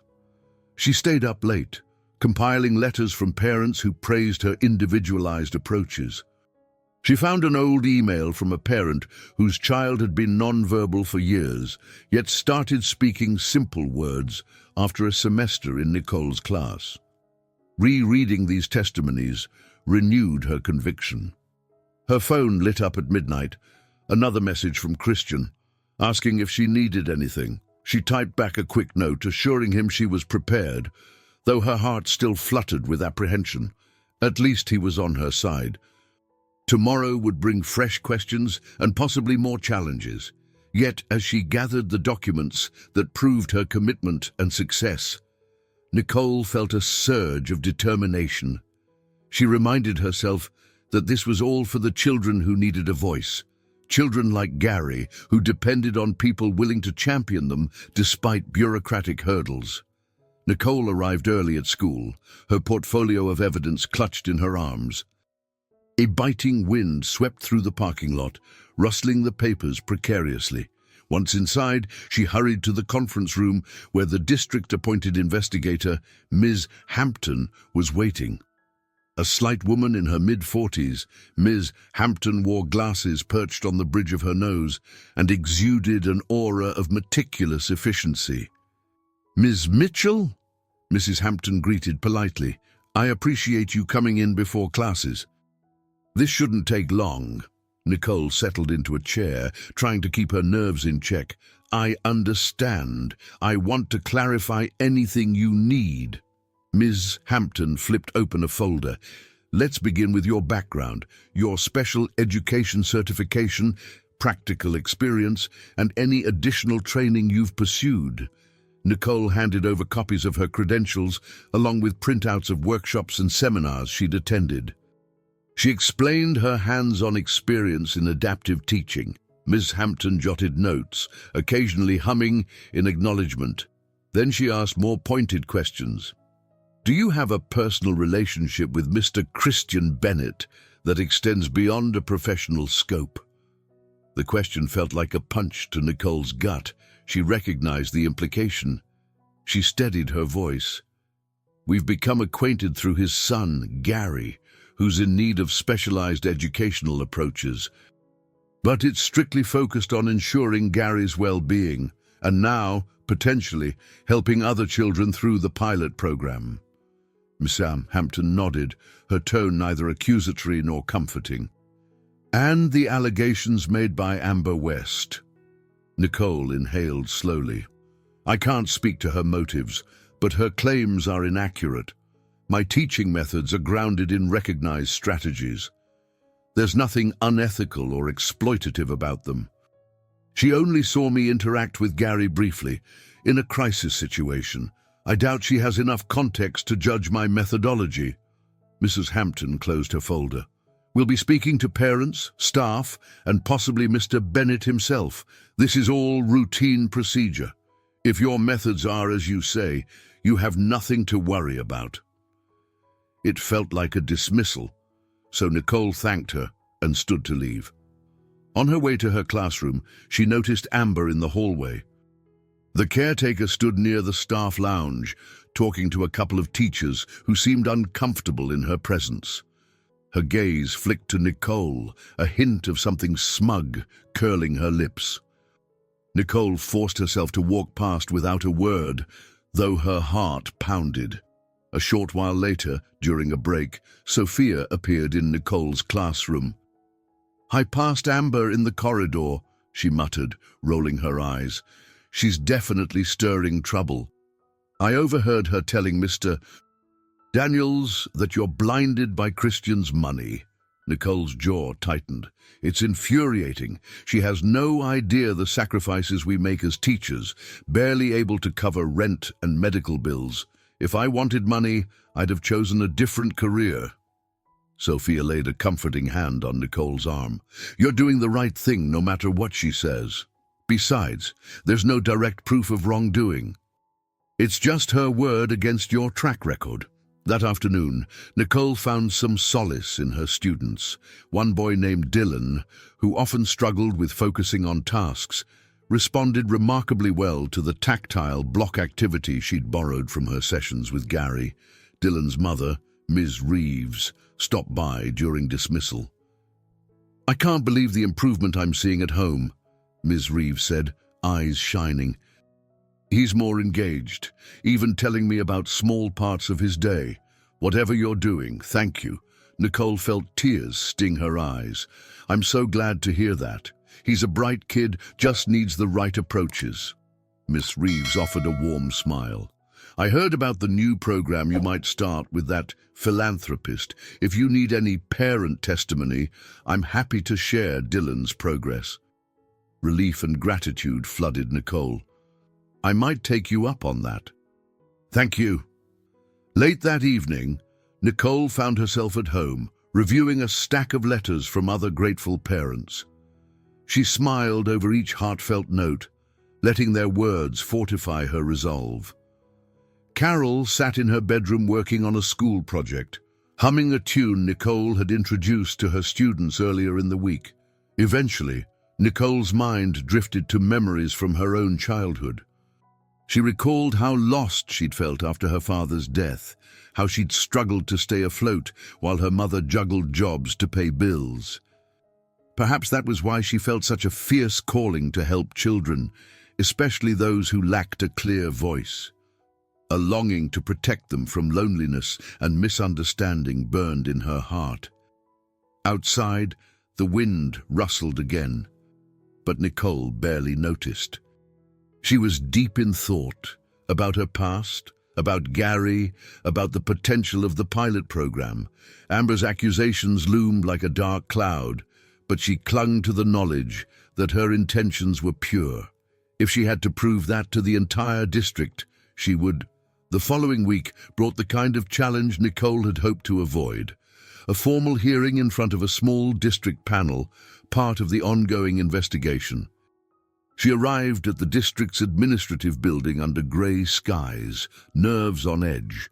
Christian had offered to come, but official protocol limited attendance primarily to school staff and relevant district representatives. He promised to wait outside in case she needed support afterward. The hearing room was modest, a rectangular space lined with shelves of binders, smelling faintly of disinfectant. At a long table sat Ms. Hampton, joined by two other district officials. Mrs. Merrick was present, arms folded, face pinched with concern. Near the back of the room, Amber sat stiffly, her expression cold. A few parents of Nicole's students had volunteered to speak on her behalf. As they filed in, she felt a flicker of hope. She recognized Ms. Reeves, whose son Dylan had shown remarkable improvement, and Mr. Carter, whose daughter thrived on Nicole's music-based exercises. They offered tight smiles in her direction, a silent show of solidarity. Let's begin, Ms. Hampton said, her voice formal. We're here to assess the validity of Ms. West's complaint regarding Ms. Nicole Mitchell's teaching methods and potential conflict of interest with Mr. Christian Bennett's philanthropic initiatives. Nicole glanced at Amber, who kept her eyes forward, looking poised. When asked to summarize her complaint, Amber spoke in measured tones. I observed Ms. Mitchell interacting with Gary, Mr. Bennett's son, after the recent snowstorm. She seemed very eager to gain Mr. Bennett's favor. My concern is that she's exploiting Gary's condition to advance her career. There's been talk of large sums of money from the Bennett Foundation, and I question whether Ms. Mitchell's methods are scientifically endorsed or if she's simply capitalizing on Gary's vulnerability. Fury bubbled in Nicole's chest, but she remained composed. When it was her turn to respond, she explained her credentials, her track record, and her motivations. She addressed the pilot program, emphasizing that any compensation was strictly professional and that her methods were based on recognized approaches. She passed out copies of lesson plans, references, and even an article featuring her classroom successes. Next, the parents testified. Ms. Reeves described how Nicole's teaching transformed her son's willingness to communicate at home. Mr. Carter praised Nicole's creative use of music, noting how his daughter's stress levels had drastically declined. Ms. Hampton and the panel listened intently, occasionally scribbling notes. Amber glanced down at her folded hands, her jaw set, but no one else jumped to her defense. Only Mrs. Merrick chimed in, cautiously reminding everyone that evidence-based research was paramount. Nicole took the opportunity to reiterate how her strategies had roots in established special education practices, adapted for individual needs. By the end of the hearing, Ms. Hampton thanked everyone and announced they would compile the testimonies, deliberate, and issue a recommendation to the superintendent. Tension thick in the air, the meeting adjourned. People began to gather their belongings, offering Nicole sympathetic smiles or brief words of encouragement. Amber slipped out quickly, ignoring Nicole entirely. Mrs. Merrick trailed after her, presumably to discuss next steps. Nicole stood alone, exhaling a pent-up breath. She felt like she'd run a marathon. The parents who supported her gave quick hugs, promising they'd do anything else needed. Though she was thankful for their help, the uncertain look on Mrs. Hampton's face lingered in her mind. Stepping into the hallway, Nicole found Christian waiting by a row of vending machines. He spotted her and crossed the distance in a few strides. "How did it go?" he asked quietly, brows knitted with worry. She shook her head, unable to disguise the exhaustion in her voice. "Hard to say." Amber stuck to her story. "I explained everything, and some parents backed me up. But we won't know the final outcome until the panel issues their recommendation." Christian frowned. "I'm sorry you had to face that alone." Nicole took a shaky breath, glancing around to ensure no one was eavesdropping. "I'd rather not rely on you too much right now, or it might look like I'm simply using your influence. The district has to see I'm capable of standing on my own." He nodded, understanding. "Of course, but I'm still here for you, always." They left the building, the cold air hitting their faces. Nicole paused on the sidewalk, her eyes stinging. "If the district rules against me, it could jeopardize everything. The pilot might be shelved, and my reputation would take a massive hit." Christian placed a hand on her shoulder. "I won't let that happen without a fight. If the district tries to shut us down because of baseless accusations, we'll appeal. My team of legal advisors will ensure we have every opportunity to prove your program's validity." Though his words offered some comfort, Nicole couldn't fully shake her anxiety. She remembered how battered she felt when Carol underwent surgery, how lonely it was to face hospital bills alone. Now, a different kind of threat loomed, one that could unravel her professional life, and it was all tangled up in a budding partnership she never asked for but had come to believe in so deeply.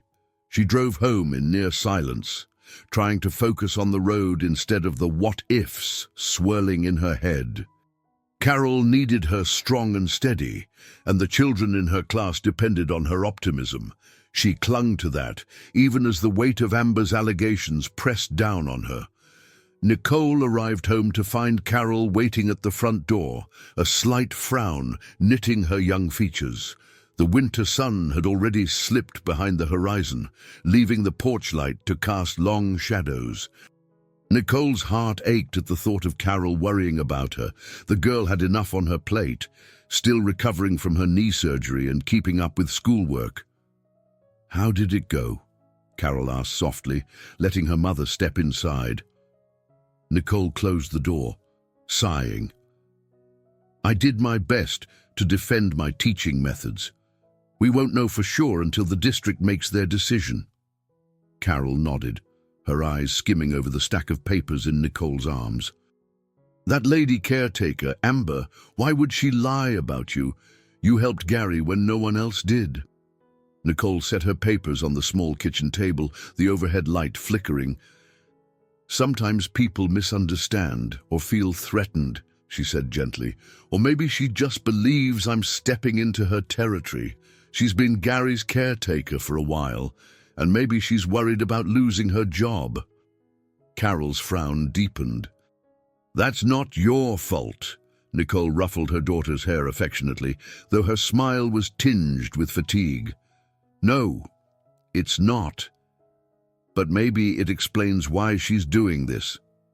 Over a simple dinner of grilled cheese sandwiches, Nicole's phone buzzed, hoping it might be an update from Mrs. Hampton. She glanced at the screen. Instead, she saw the name Dr. Leonard Jackson pop up. Surprised, she answered, "Nicole, hello," came Dr. Jackson's calm voice. "Christian filled me in on the hearing. I'm calling to offer my support.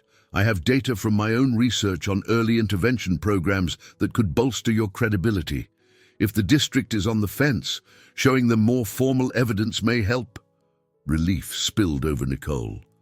That would be wonderful. I have plenty of anecdotes and classroom documentation, but official research could sway them further. Exactly. I'll send you some published papers and also provide a summary of findings relevant to your methods. You can include them in any follow-up meetings or emails to the panel. After expressing her gratitude, Nicole hung up and told Carol about Dr. Jackson's offer. She saw a flicker of hope return to her daughter's eyes. "That's great, right?" Carol asked.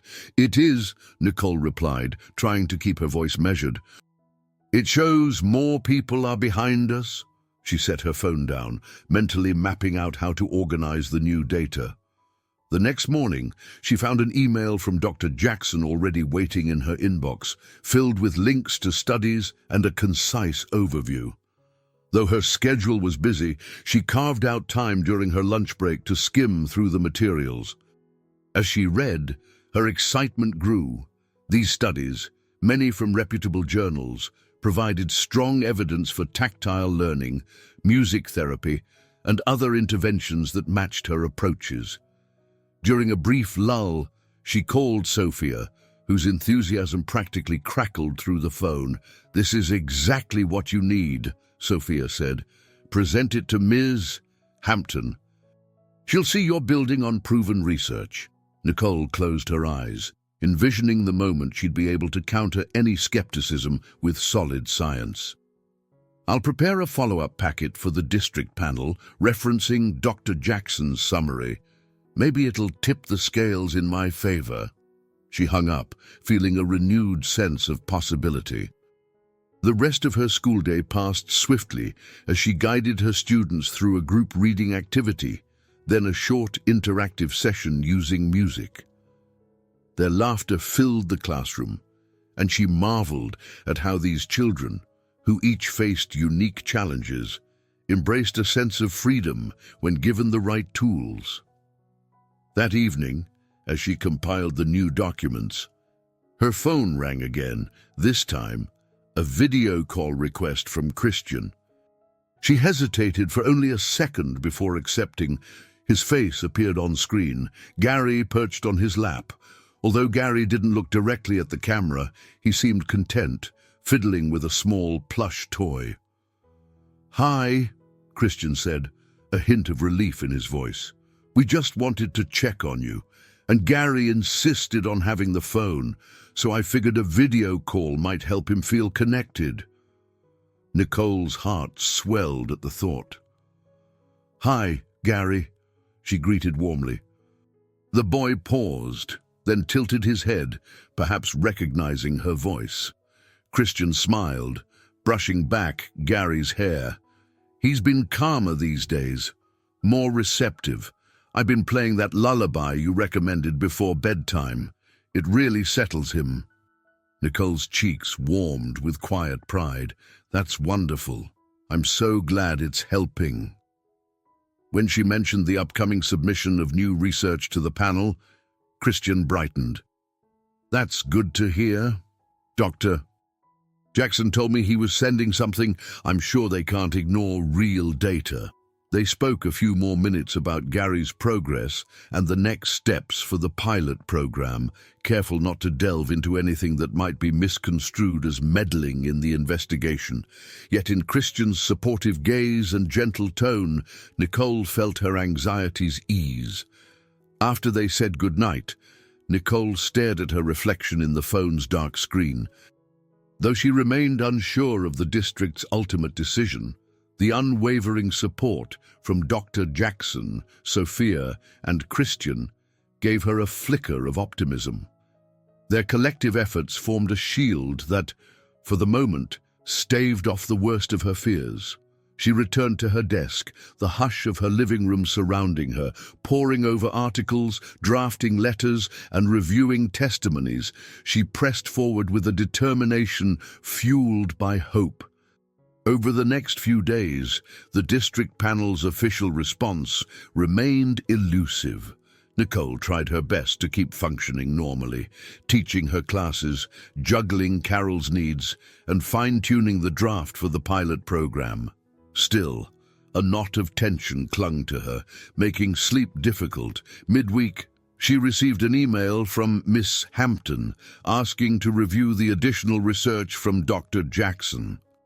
Buoyed by her friend's encouragement, Nicole spent a late night assembling a thorough report, data-supported evidence, parental endorsements, and her own annotated lesson plans.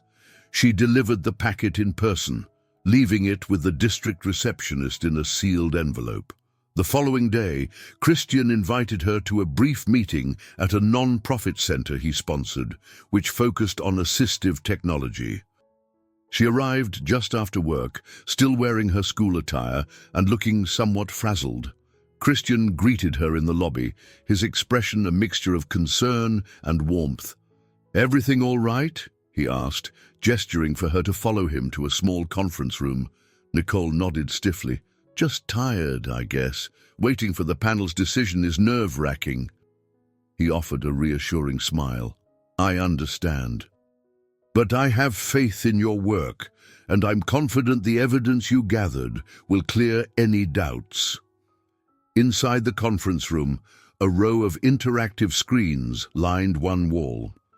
Christian walked her through a demo of a new program designed for non-verbal children, a simple interface that allowed them to tap pictures or symbols to communicate basic needs and emotions.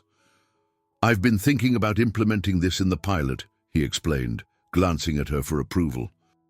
Nicole tested the software, tapping icons to see how the system responded. Her eyes lit up with interest. This could be a game-changer for kids who struggle with traditional communication, and the interface is so intuitive. Christian's eyes gleamed. "Exactly. If the pilot is approved, I'll make sure each participating classroom has access to this technology. It's the kind of resource schools can't often afford on their own." A wave of gratitude surged through Nicole, only to be tempered by a shadow of worry. "I just hope the district sees we're doing this for the right reasons, not to push some personal agenda." Christian stepped closer, folding his arms gently. "I'm aware they might suspect a wealthy donor's influence, but I've made it clear that the goal is to improve education for neurodivergent children." "That's all?" They stood there in a comfortable silence for a moment, the hum of electronic equipment surrounding them. She felt a faint tension humming between them, like an unspoken acknowledgement that their closeness had grown beyond mere collaboration. Yet neither of them addressed it directly. Christian cleared his throat. "Gary's in the next room with Dr. Jackson, exploring the software. Want to drop in?" "Absolutely," Nicole replied. They made their way to an adjacent space where Dr. Jackson knelt beside Gary, guiding him through a colorful screen. Gary's eyes were fixed on the display, his brows furrowed in concentration. Dr. Jackson demonstrated how a simple tap on a symbol of a glass of water could produce a spoken word, water. As Gary tapped it, the synthesized voice echoed the word, and Dr. Jackson offered an encouraging smile. "Good job, Gary. That means you want a drink." Gary glanced up at Nicole, a flicker of recognition crossing his face. She smiled brightly, stepping forward. "Hey there, how's it going?" She pointed to another icon, a small cartoon face wearing a smile. "Happy." Gary tapped it hesitantly, and the voice repeated, "Happy." Nicole nodded, her chest warming with pride. Even if Gary didn't fully grasp the concept of labeling emotions yet, this was a step, a small opening into interactive communication. Christian caught her gaze across the table, and she saw the gratitude in his eyes. "You were right about consistent reinforcement and gentle cues. He's taking to it faster than we expected." Before Nicole could respond, Dr. Jackson's phone chimed. He frowned at the screen, then turned to them. "I have to make a quick call. Give me a moment." As he stepped away, Gary continued tapping different icons with fascination, occasionally humming to himself. Nicole praised him softly, celebrating his progress without overwhelming him with too many words. They spent another half-hour testing the software and observing how Gary reacted. By the time they wrapped up, Nicole felt a sense of hope that temporarily overshadowed her concerns about the district's investigation. This was why she fought so hard, seeing a child's world expand bit by bit. Walking back to the lobby, Christian paused by a large window offering a view of the city lights beyond. Night had fallen, and the skyline glowed. "Thanks for coming," he said, his voice subdued. "Being around you and Gary like this, it makes me realize how important these efforts are."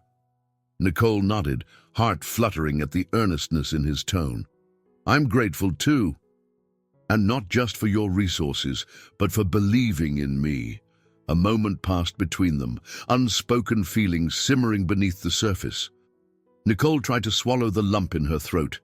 The tension from the hearing was still real, but so was this growing closeness, tied together by a shared purpose and something more she didn't fully name. She finally tore her eyes away, gesturing toward the doors. "I should head home.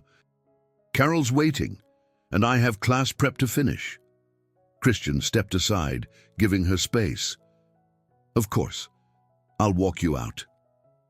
They left the building together, stepping into the cold night air. Nicole felt the weight of the unknown district decision pressing on her, but it was balanced by the evening's triumph, Gary's small step toward communication. Maybe that was enough to keep her spirit intact for whatever came next. A few days after Nicole's visit to the non-profit tech center, a letter arrived from the district office. It appeared unremarkable at first, an official envelope with neatly printed return information. But the weight of its contents pressed on Nicole's mind the moment she spotted it in her mailbox. She rushed inside, heart pounding, and carefully tore the seal. The district had scheduled an official assembly in the high school auditorium, inviting Nicole, school board members, and select community stakeholders to discuss the pilot program and finalize the investigation into Amber's complaint. Though part of her reeled at the thought of another public examination, she also recognized this might be her best shot at ending the doubts for good. She immediately texted Sophia and Christian, sharing the date and time. Within moments, messages of encouragement poured in. Sophia promised to rally supportive parents.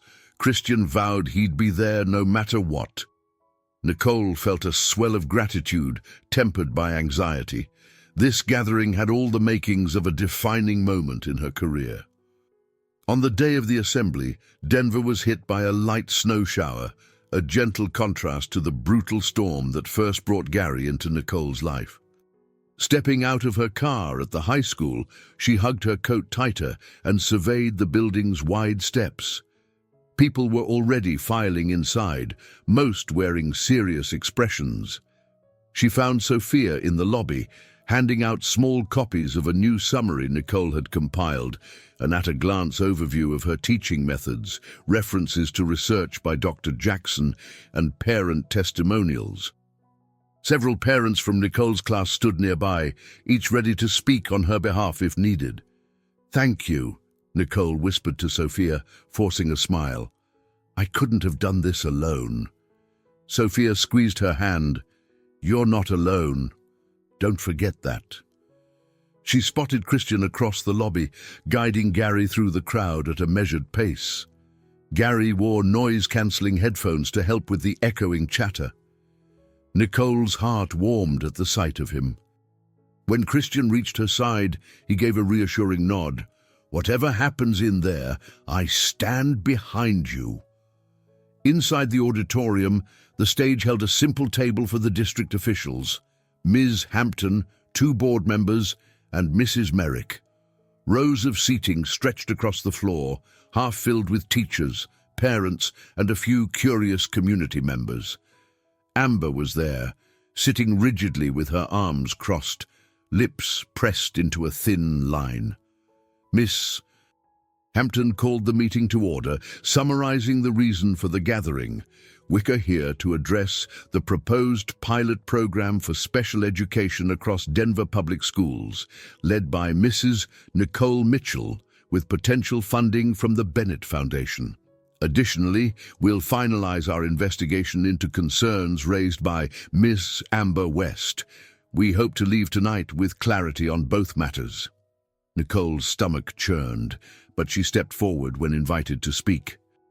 She presented her plan in a clear, steady voice, outlining how the Bennett Foundation's resources would be used exclusively for educational tools, staff training, and in-class supports. She demonstrated, with slides, the measurable progress children in her classroom had made using her adapted strategies. Dr. Jackson, standing at the side, chimed in with concise commentary on the documented research. Several parents, including Miss Reeves and Mr. Carter, took the microphone to describe how their children blossomed under Nicole's guidance. Each testimony felt like a lifeline, buoying her against the undercurrent of tension still present in the room. Then came the moment everyone braced for. Miss Hampton turned to Amber.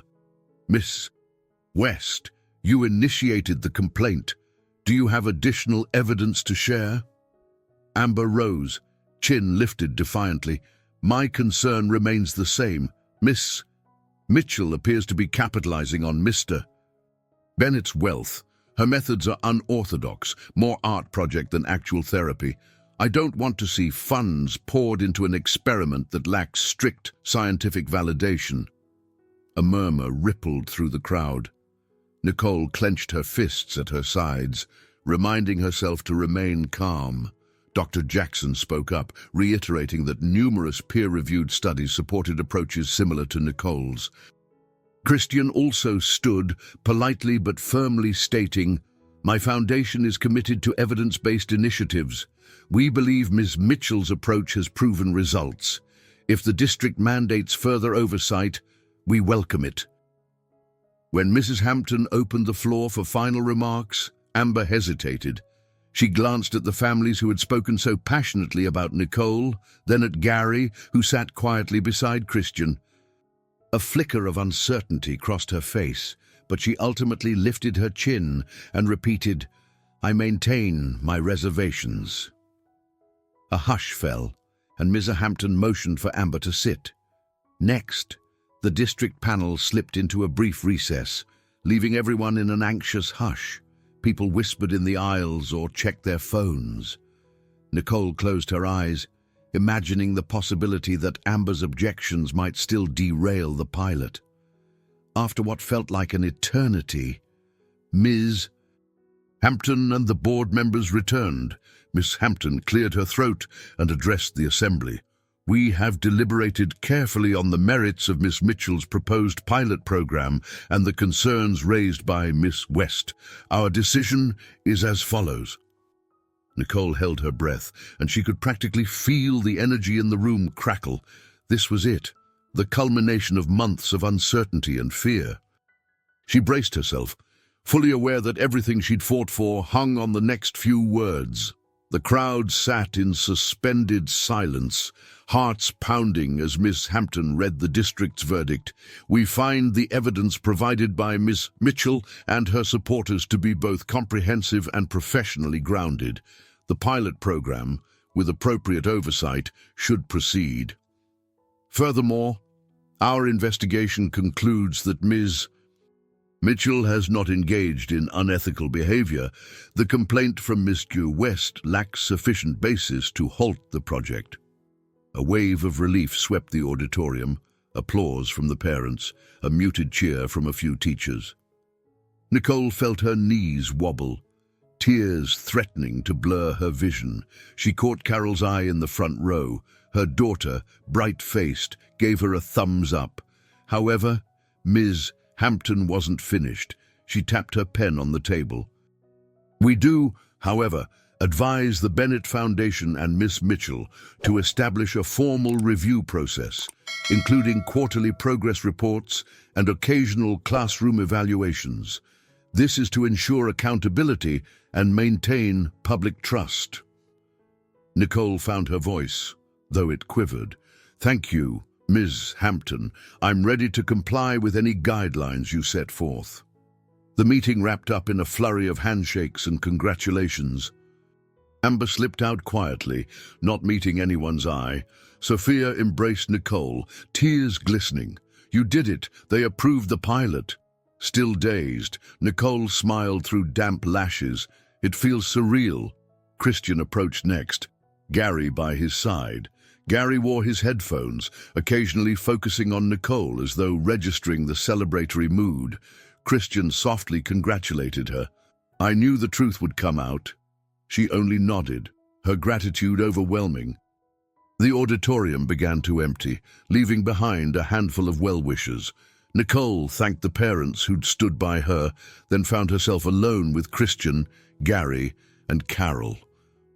They lingered in the quiet hallway, the overhead lights humming. Carol took Gary's hand, gently guiding him to look at a bulletin board filled with bright student artwork. Meanwhile, Nicole and Christian stood off to the side, the silence between them charged with relief and something unspoken. Nicole exhaled. "I can't believe it's finally resolved. I was so afraid the district might side with Amber." She seemed determined to tear everything down. Christian's gaze flicked to Gary, who was running his fingers over a crayon drawing of a rainbow. "Amber never understood Gary the way you do. Maybe she felt threatened. Either way, it's over now." Nicole nodded. A ripple of exhaustion coursed through her, weeks of tension suddenly uncoiling. She could almost sense a new chapter beginning, yet she wasn't entirely sure what that chapter would hold. She glanced at Christian. "I still have to make this pilot work. That's a new challenge altogether." He offered a small smile. "We'll handle it step by step. My foundation is fully prepared to support you." Then, more quietly, he added, "And I'll help however I can. Not just financially. I mean, personally." Her pulse quickened at the sincerity in his voice, but she didn't respond immediately. In that moment, Carol tugged on Nicole's sleeve, pointing at Gary. "He wants to see the library, I think." Gary had spotted a sign indicating the school library and had gently pulled Carol that way. They obliged, walking the short distance down the corridor. Nicole unlocked the library door, flicking on the lights. Shelves of books greeted them, the space still and calming. Gary moved inside, methodically scanning the shelves. Carol trailed him, pointing out the children's section with bright illustrations. Alone beside Christian in the library's center aisle, Nicole felt a swirl of emotions. "I realize I've been fighting so hard just for approval," she murmured, "but the real work is only beginning. Training teachers, procuring materials, implementing strategies in multiple schools. It's huge." Christian nodded in understanding. "You've already shown you can handle adversity. This time, you won't be standing alone against the system. She allowed herself to take comfort in that. I never imagined I'd be working with a philanthropic foundation or that my methods would gain this kind of attention. It's life-changing. Christian reached out, gently touching her arm. And you deserve every bit of it. The difference you've made in Gary's life already proves that. They watched the children for a while as Gary picked up a brightly colored book and tapped its cover. Carol talked animatedly, explaining how certain books had simple words and pictures, perfect for early readers or children who needed visual reinforcement. Nicole felt a surge of pride at Carol's natural empathy. Her daughter had grown to embrace these new friendships and challenges with surprising grace. Perhaps seeing her mother persevere had shaped Carol's own resilience. Eventually, they decided to lock up and head home. Outside, the snow shower had tapered off, leaving behind a glittering dust across the parking lot. As they walked, Nicole found herself reflecting on everything that had led her here, from the stormy night she'd first discovered Gary in the cold to the nerve-wracking hearing that tested her resolve. She realized that through it all, she had changed too, forging a newfound strength she never knew she possessed. For now, the district's verdict marked a turning point, a signal that her unwavering commitment to children like Gary truly mattered. The challenges ahead were daunting, but a sense of optimism flooded Nicole's heart. She was no longer fighting on the margins. She was stepping onto a broader stage, determined to make a lasting impact. The days following the district assembly felt oddly calm for Nicole. She had spent so long in a perpetual state of anxiety, gathering data, defending her teaching methods, fielding rumors, that she almost didn't know how to handle the sudden reprieve. It was as if the storm clouds had cleared, revealing an open sky she had scarcely dared to imagine. Back in her classroom, the usual clamor of her special education students greeted her each morning, but Nicole sensed a shift in her own mindset. She approached lesson plans with fresh inspiration, integrating new resources and ideas she'd gleaned from Dr. Jackson's research. A teacher's assistant, Ms. Bailey, commented on how relaxed she seemed.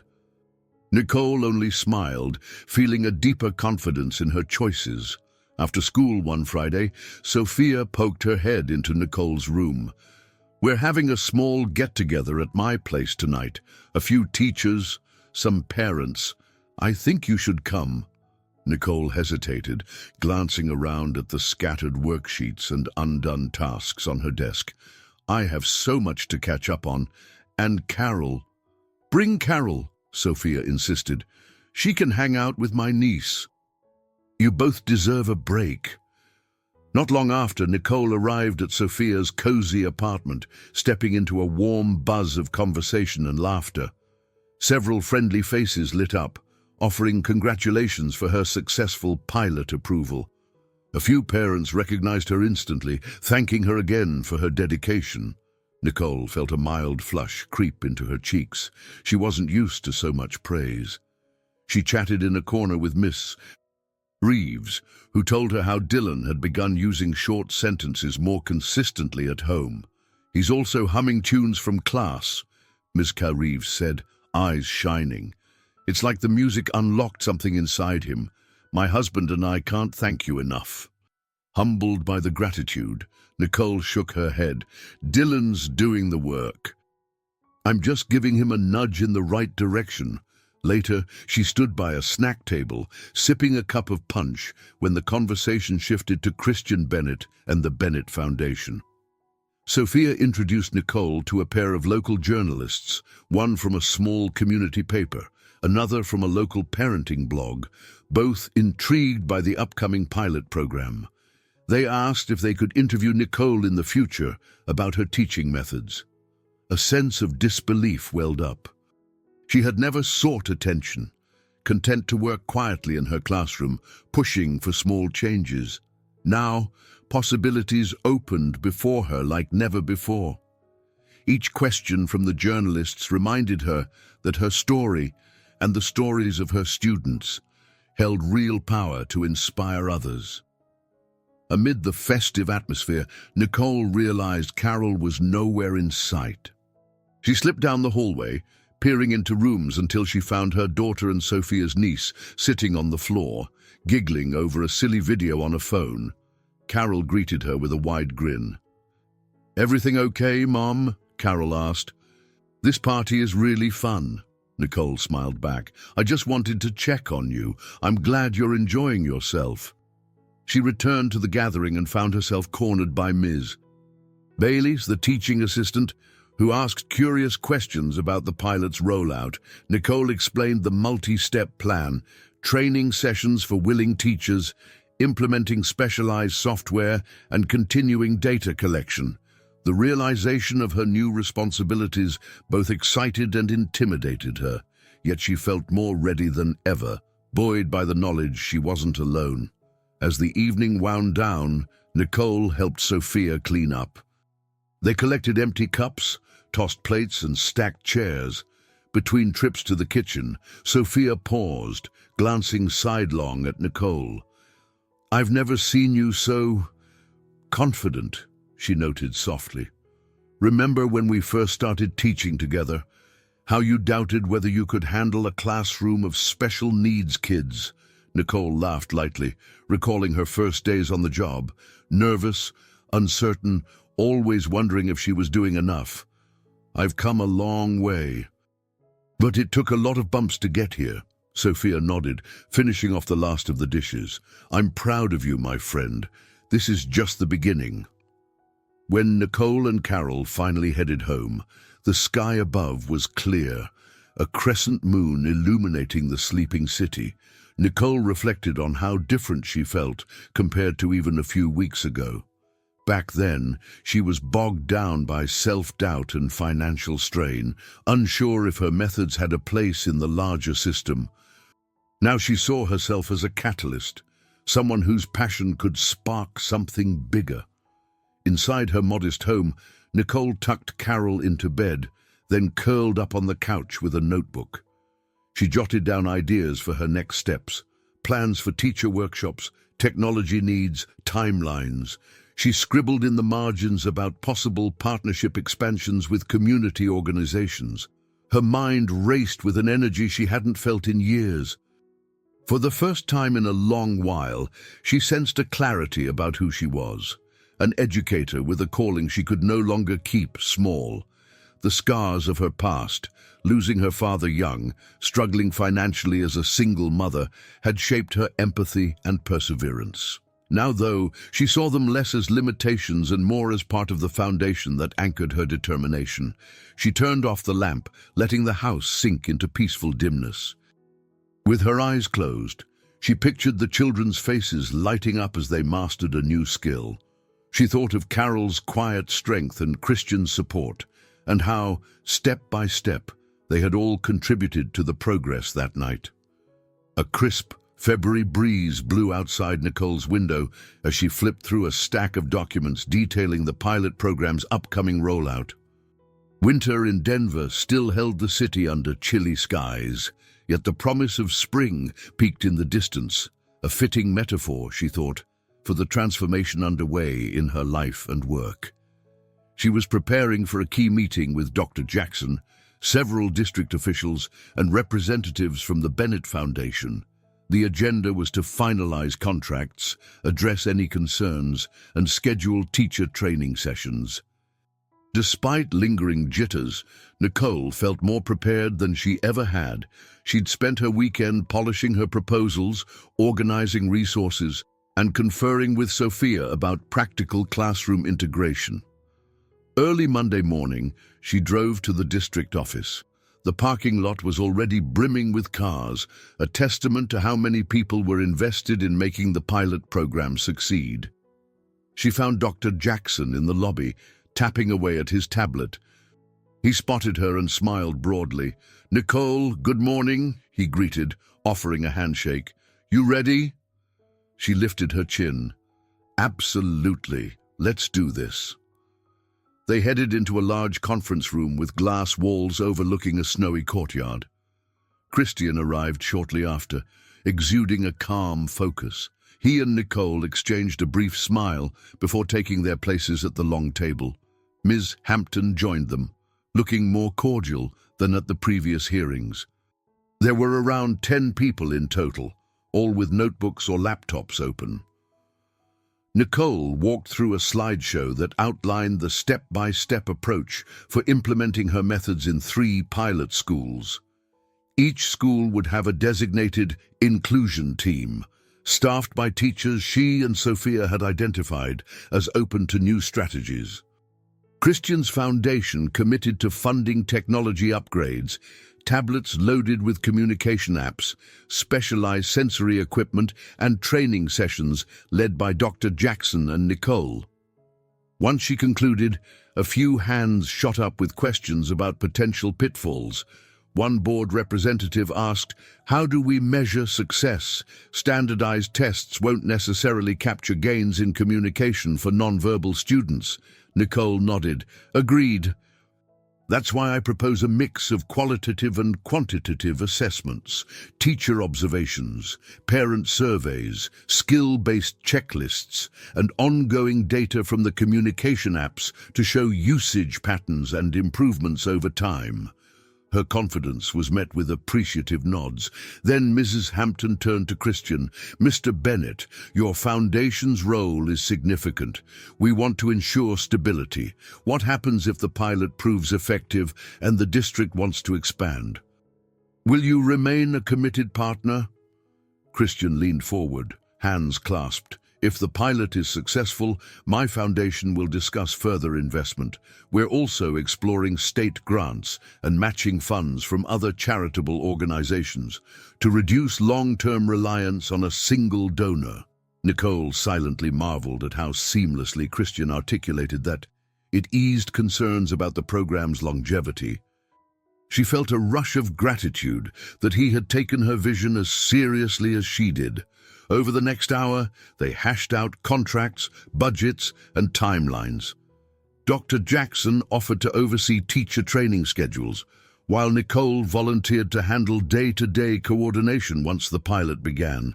By the end of the meeting, all parties seemed satisfied. A few minor revisions would be made, but the core plan was approved.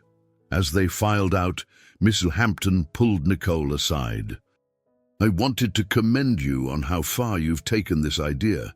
It's rare to see a teacher propose something so comprehensive and back it up with real data. I'm looking forward to seeing results." Relief and pride swelled inside Nicole. "Thank you, Ms. Hampton. I promise I'll do everything I can to make this pilot a success." After the room emptied, Nicole found Christian in the corridor, gathering his coat. He caught her eye and smiled. "Congratulations." "This was a major hurdle," she breathed out, pressing a hand to her heart. "Feels like each hurdle is bigger than the last, but we made it through." Dr. Jackson joined them. "Indeed. Next week, we'll begin training the first batch of teachers. I'll send the schedule tomorrow." They chatted briefly about logistics before parting ways. Nicole walked outside, the winter air brushing her cheeks. She paused beside her car, soaking in the moment. For once, the path ahead looked clearer, a pilot program funded and ready to start, training sessions scheduled, the district on board. That evening, she relayed the good news to Carol over dinner. Carol grinned. "So, you're in charge of all these schools now?" "Not exactly in charge," Nicole laughed, "but I'll be guiding the process. We'll start small, see how it goes." Carol nodded, then asked, "Does this mean we'll have more money too?" Nicole paused, reflecting on how that question revealed her daughter's unspoken worries. "It might help, yes, especially if I become a paid coordinator, but we'll still live modestly. I just won't stress as much over bills." Carol smiled, relief flickering in her eyes. For so long, finances had loomed like a shadow in their household. Now there was a light at the end of that tunnel. Later, Nicole returned to her desk, swirling a mug of tea in her hands. A sense of calm focus settled over her. The pilot's implementation would be its own challenge, convincing veteran teachers to adopt new methods, troubleshooting inevitable glitches. But an undercurrent of optimism carried her forward, like a fresh wind slicing through the winter gloom. She spent the rest of the night drafting orientation materials, her mind alight with possibilities. There was no question the pilot program would demand everything she had, but for the first time, she felt genuinely equipped to meet those demands. Each step led her closer to the vision she'd clung to for years, an inclusive approach that could transform lives, one classroom at a time. In a matter of days, the pilot program's teacher training sessions began at a local community center. Nicole hustled around the space, checking that every table was stocked with handouts, resource lists, and small examples of the materials she used in her classroom: textured blocks, picture exchange cards, simple instruments for music activities. Despite her newfound confidence, a tremor of nerves rippled through her. This would be her first time training a sizable group of educators beyond her immediate school. Sophia arrived early to help set up, scanning the room with approval. "It's like you said, life just got bigger," she teased, patting Nicole's arm. "You ready to present to over 30 teachers?" Nicole responded with a half smile. "As ready as I'll ever be. I just hope they see the potential." One by one, teachers from various schools trickled in, some looking skeptical, others curious. Dr. Jackson greeted them at the door, distributing schedules. Nicole quietly reminded herself that skepticism could be overcome with clear demonstrations and genuine passion. She inhaled, squared her shoulders, and launched into her opening presentation. She began with a concise overview of her methods, referencing the research Dr. Jackson had compiled. Then she moved into practical demonstrations, inviting volunteers to experience the tactile blocks or practice a short rhythm-based lesson. Gradually, she sensed the atmosphere shift. Cautious expressions gave way to interest. A few teachers asked thoughtful questions about adapting these techniques to different age groups or severity levels of autism. In the back, Christian observed alongside a pair of foundation staff members, occasionally jotting notes. Whenever Nicole's gaze flicked his way, he offered an encouraging nod. She pressed on, explaining how music-based interventions could foster not just communication, but emotional regulation. They even played a quick snippet of the lullaby that had calmed Gary during his toughest moments, and some educators closed their eyes, acknowledging the soothing impact. Halfway through the session, Dr. Jackson took over to delve deeper into the technology side. He showcased the communication software with a brief demo. Then, in a surprise move, Christian escorted Gary to the front of the room. Gary, wearing his noise-canceling headphones, held a tablet. Nicole's pulse kicked up. This was a bold demonstration. Christian crouched next to his son, speaking softly into the mic. "Gary's been using this app for a couple of weeks now. He taps icons that represent basic needs or emotions, which the app vocalizes. It's given him a clearer way to show us what he wants, especially when he's overwhelmed." He gently encouraged Gary to tap a symbol for thirsty. The synthesized voice piped up, "I want water." A quiet hush fell over the teachers, followed by hushed murmurs of awe. Even if Gary didn't look at them directly, the fact he could communicate a need in a group setting was a victory. Nicole felt tears prick her eyes. This was the essence of what she wanted for every child in the program. After a short break, Nicole invited the teachers to form smaller groups for hands-on practice. She circulated among them, addressing concerns. One veteran teacher worried about older students who might find these methods babyish. Nicole suggested gradually phasing in more age-appropriate visuals and exploring music genres beyond nursery tunes, citing examples from her own class. Time flew, and by the end of the session, a tired but excited crowd remained. A handful of teachers approached Nicole to thank her personally or request further resources. She jotted down email addresses, promising to follow up with custom materials. Each conversation rekindled the spark that had ignited her desire to create this pilot in the first place. Children needed champions in every classroom. When the session concluded, applause filled the room, and Dr. Jackson thanked everyone for their participation. A few educators lingered to experiment with the blocks or ask final questions. Christian gave Nicole a quick thumbs up from across the room. She beamed, though her cheeks felt hot from so many interactions. As the last guest departed, Nicole realized with a start that Gary was standing beside her, tapping her arm lightly. She crouched to meet his eye level, noticing he was holding the tablet. He tapped a symbol that produced the word, happy. Emotions surged in Nicole's chest. She glanced at Christian, who watched the exchange with a tender smile. "That's right," Nicole murmured, her voice catching. "I'm happy, too." A few minutes later, the community center had mostly cleared. Sophia and Dr. Jackson helped gather leftover materials. Nicole sank onto a chair, letting out a long exhale. "That was intense, but I think it went well." Sophia nodded enthusiastically. "You should have seen the teachers' faces when Gary used the tablet. That spoke louder than any statistic." Just then, one of Christian's staff members approached, relaying that a second training session was planned for 2 weeks later in another part of the district. Nicole thanked her, the scope of the pilot fully sinking in. This was only the beginning. There would be ongoing sessions, data gathering, teacher feedback loops, and adjustments. The real challenge would be sustaining momentum. She and Christian walked out together, Gary holding his father's hand. As they stepped into the cold evening, Nicole inhaled the crisp air, feeling a rush of anticipation. This was the moment she had envisioned countless times.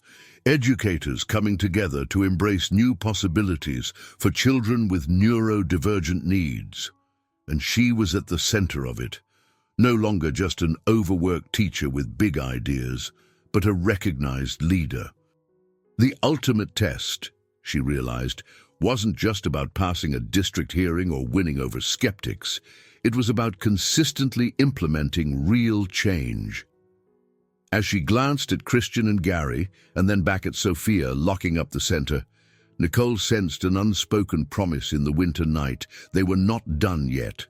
The pilot's success and the deeper changes it could unleash would require all her strength, plus the unwavering commitment of those who believed in her. February gave way to March, and while Denver still wore a veil of frost, signs of spring peeked through. Nicole stood at her front window one Saturday morning, watching thin rays of sunlight melt patches of snow in the yard. The pilot program's first wave of trainings had ended successfully, and her schedule was momentarily calmer, allowing her thoughts to settle on what came next. Despite the sense of triumph hovering in her life, she felt a strange vulnerability.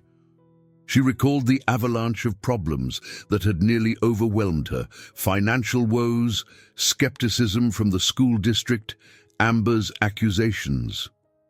Now that her name was cleared and the pilot had commenced, it was as if she'd emerged onto a plateau. She felt renewed, certainly, yet an undercurrent of anxious possibility thrummed within her. Where would this transformation lead? Carol's footsteps echoed in the hallway. Her daughter, freshly 11, leaned on the doorframe with a curious smile.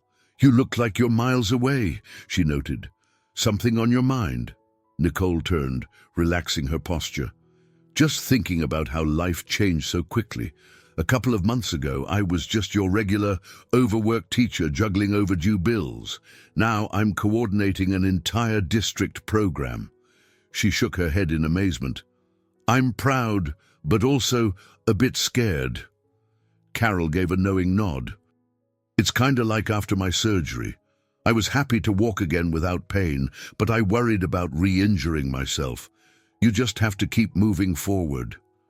Nicole laughed softly, hugging her daughter. "You're wise beyond your years, kiddo." Later that day, Christian invited them over for a casual afternoon at his home. No official meetings, no talk of budgets. The invitation surprised Nicole. She hesitated initially, wondering if mixing personal time might complicate their dynamic. Still, the idea of enjoying each other's company outside the pressure of work felt freeing. She agreed, and by mid-afternoon, she and Carol arrived at Christian's large, inviting house.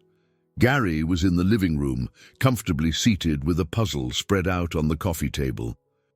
A soft lullaby played from a small speaker, and he occasionally tapped the screen of his tablet to experiment with different tunes. Christian greeted them warmly, ushering them inside. The tension that once clung to him seemed lighter.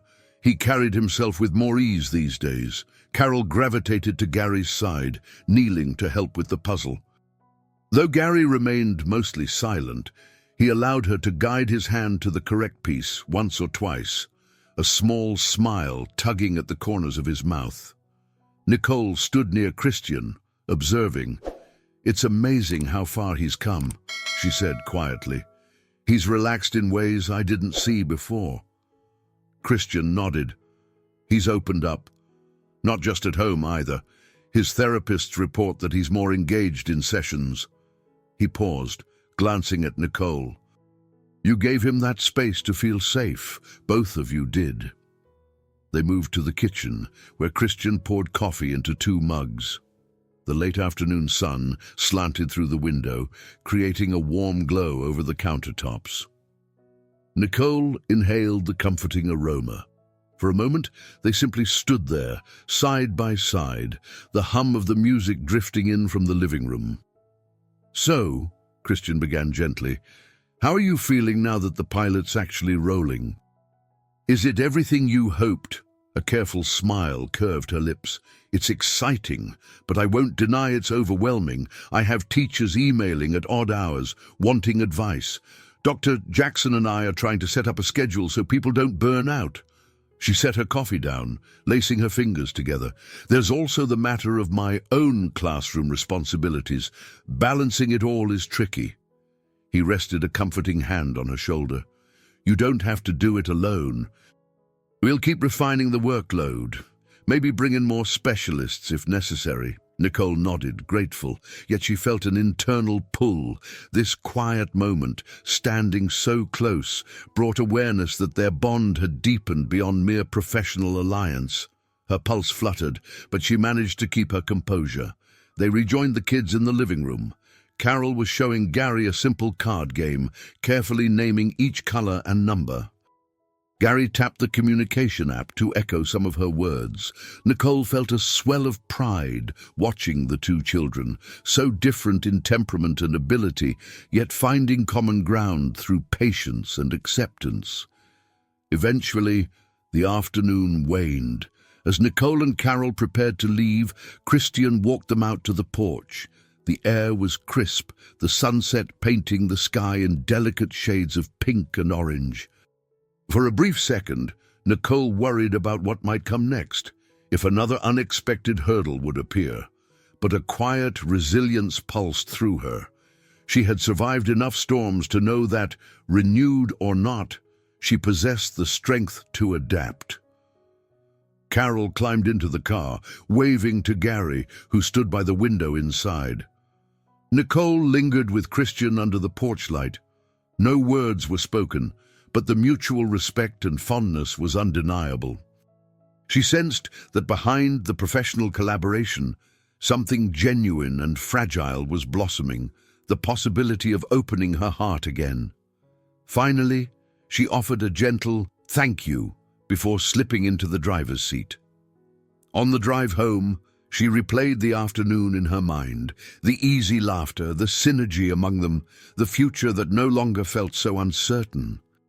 In the midst of her newfound vulnerability, she found a quiet assurance that she wasn't walking this road alone. One morning, Nicole parked her car outside her old elementary school. the place where she'd first started teaching nearly a decade ago as a fresh-faced assistant.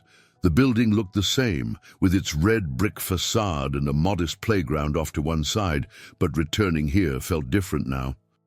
She was scheduled to speak at a small educational workshop, invited by her old mentor, Mrs. Crawford, who remembered Nicole's early passion. As she walked the hallway, memories flooded back, her early struggles with lesson planning, her uncertainty when faced with students' varied needs. In those days, she had tried to fit every child into the same mold, not yet realizing how vital individualized approaches were.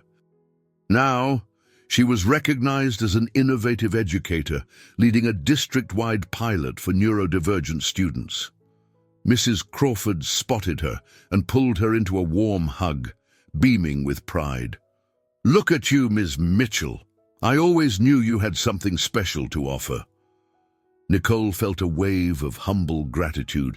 Despite all her achievements, part of her still felt like that uncertain teacher searching for her path. "Thanks for having me," she replied. "I'm happy to be here." The workshop took place in a modest library, with a handful of younger teachers eager to learn about inclusive strategies. Nicole found herself easily slipping into a mentor's role, demonstrating a music-based activity, explaining how visual schedules could lessen anxiety for children on the spectrum. Watching the nods of understanding from the new teachers felt surreal. She recalled how she used to sit in their place, scribbling notes from her own mentors. Afterward, while packing up, she overheard one of the younger teachers whisper to another, "She's so calm and confident, it's inspiring." That gentle remark sent warmth coursing through Nicole's chest. She realized the world she'd returned to, this realm of classrooms, chalkboards, and eager educators, had shifted because she herself had changed. She now approached each conversation with clarity and conviction, shaped by the trials she'd overcome. When the workshop ended, Mrs. Crawford invited Nicole to stay for coffee in the teacher's lounge. They caught up on personal matters, Mrs. Crawford's impending retirement, Nicole's pilot program updates, even a little about Carol's recovery and bright personality. Near the end, Mrs. Crawford reached across the table and patted Nicole's hand. "You've come a long way, my dear," she said with a wistful smile. "I remember the days you worried if you'd ever make a significant impact. And look at you now." Nicole swallowed a lump in her throat. Sometimes it doesn't feel real. But the kids make it worth every obstacle. They parted with promises to keep in touch, and Nicole headed back to her car, the chilly spring air nipping at her cheeks. She felt a strange mix of nostalgia and excitement, seeing how her past and present converged. The ordinary world she once knew, the day-to-day grind, the humble school environment hadn't changed all that much. But she perceived it through fresh eyes, carrying new purpose and fresh determination. That evening, she was scheduled to have dinner with Christian and Gary at Christian's home once again. Carol accompanied her, keen to show Gary some new drawings she'd made. Driving through the well-kept suburbs, Nicole reflected on how easily her life now traversed these two worlds. The humble school corridors where she'd begun her career, and Christian's upscale neighborhood of wide lawns and stately houses. They arrived to find Christian in the driveway, ushering them inside. The atmosphere was cozy, soft lighting, a gentle hum of background music. Gary peered from behind a hallway corner, then approached Carol, tapping his tablet to show a new favorite symbol, friend. Carol grinned, holding out her pictures for him to see. Over dinner, Christian asked Nicole about her workshop, listening intently as she described returning to her old school. She mentioned how it felt like stepping into a memory, only to realize she was now a different person. "I guess we never really go back the same way," Christian observed, his tone reflective. "That's growth, right? Realizing the place might look the same, but we've changed." Nicole toyed with her fork, nodding. "Exactly. And it's not just me, you know. Carol has grown so much through her surgery and new friendships. Gary is making strides. Even you, she caught his eye. You seem more at ease, more open. A faint smile curved his lips. I suppose I am, he admitted softly. After dinner, they all gathered for a short piano session in the living room. Christian revealed that his late wife used to play piano, and while he never learned formally, he could plunk out a few melodies. Nicole encouraged Gary to sit beside him, pressing a single key repeatedly. Carol joined in, giggling when a discordant note rang out. It was a simple, imperfect performance, yet something about it felt symbolic. They weren't a traditional family, but they were finding their own harmony. As Nicole watched Christian's gentle patience with Gary and felt Carol's presence at her side, she realized she was returning to the same world she'd always lived in, teaching, parenting, forging connections, but with a transformed heart. Her perspective had shifted, and now the ordinary felt infused with possibility. When they left that night, the moonlight cast soft shadows on Christian's lawn. Nicole glanced back at the porch, catching Christian's wave. The ordinary world might be the same in its routines, but for her, everything had become fundamentally new. As spring inched closer, Nicole's pilot program steadily grew.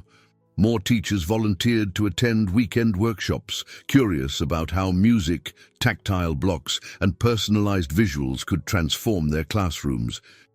Nicole spent long hours refining resource packets, filming short demonstration videos, and coordinating with Dr. Jackson to ensure each school received the equipment they needed. Before she realized it, the city's school board invited her to present at a special session for local media and community leaders. Nervous excitement coursed through her. She'd never spoken in front of cameras before, but Dr. Jackson insisted this could raise awareness and possibly attract additional funding for the pilot's second phase. On the day of the presentation, she dressed carefully, choosing a simple navy blouse and slacks that struck a balance between professional and approachable. Carol, proud of her mother, teased, "Soon you'll be a TV star. Don't forget us little folks."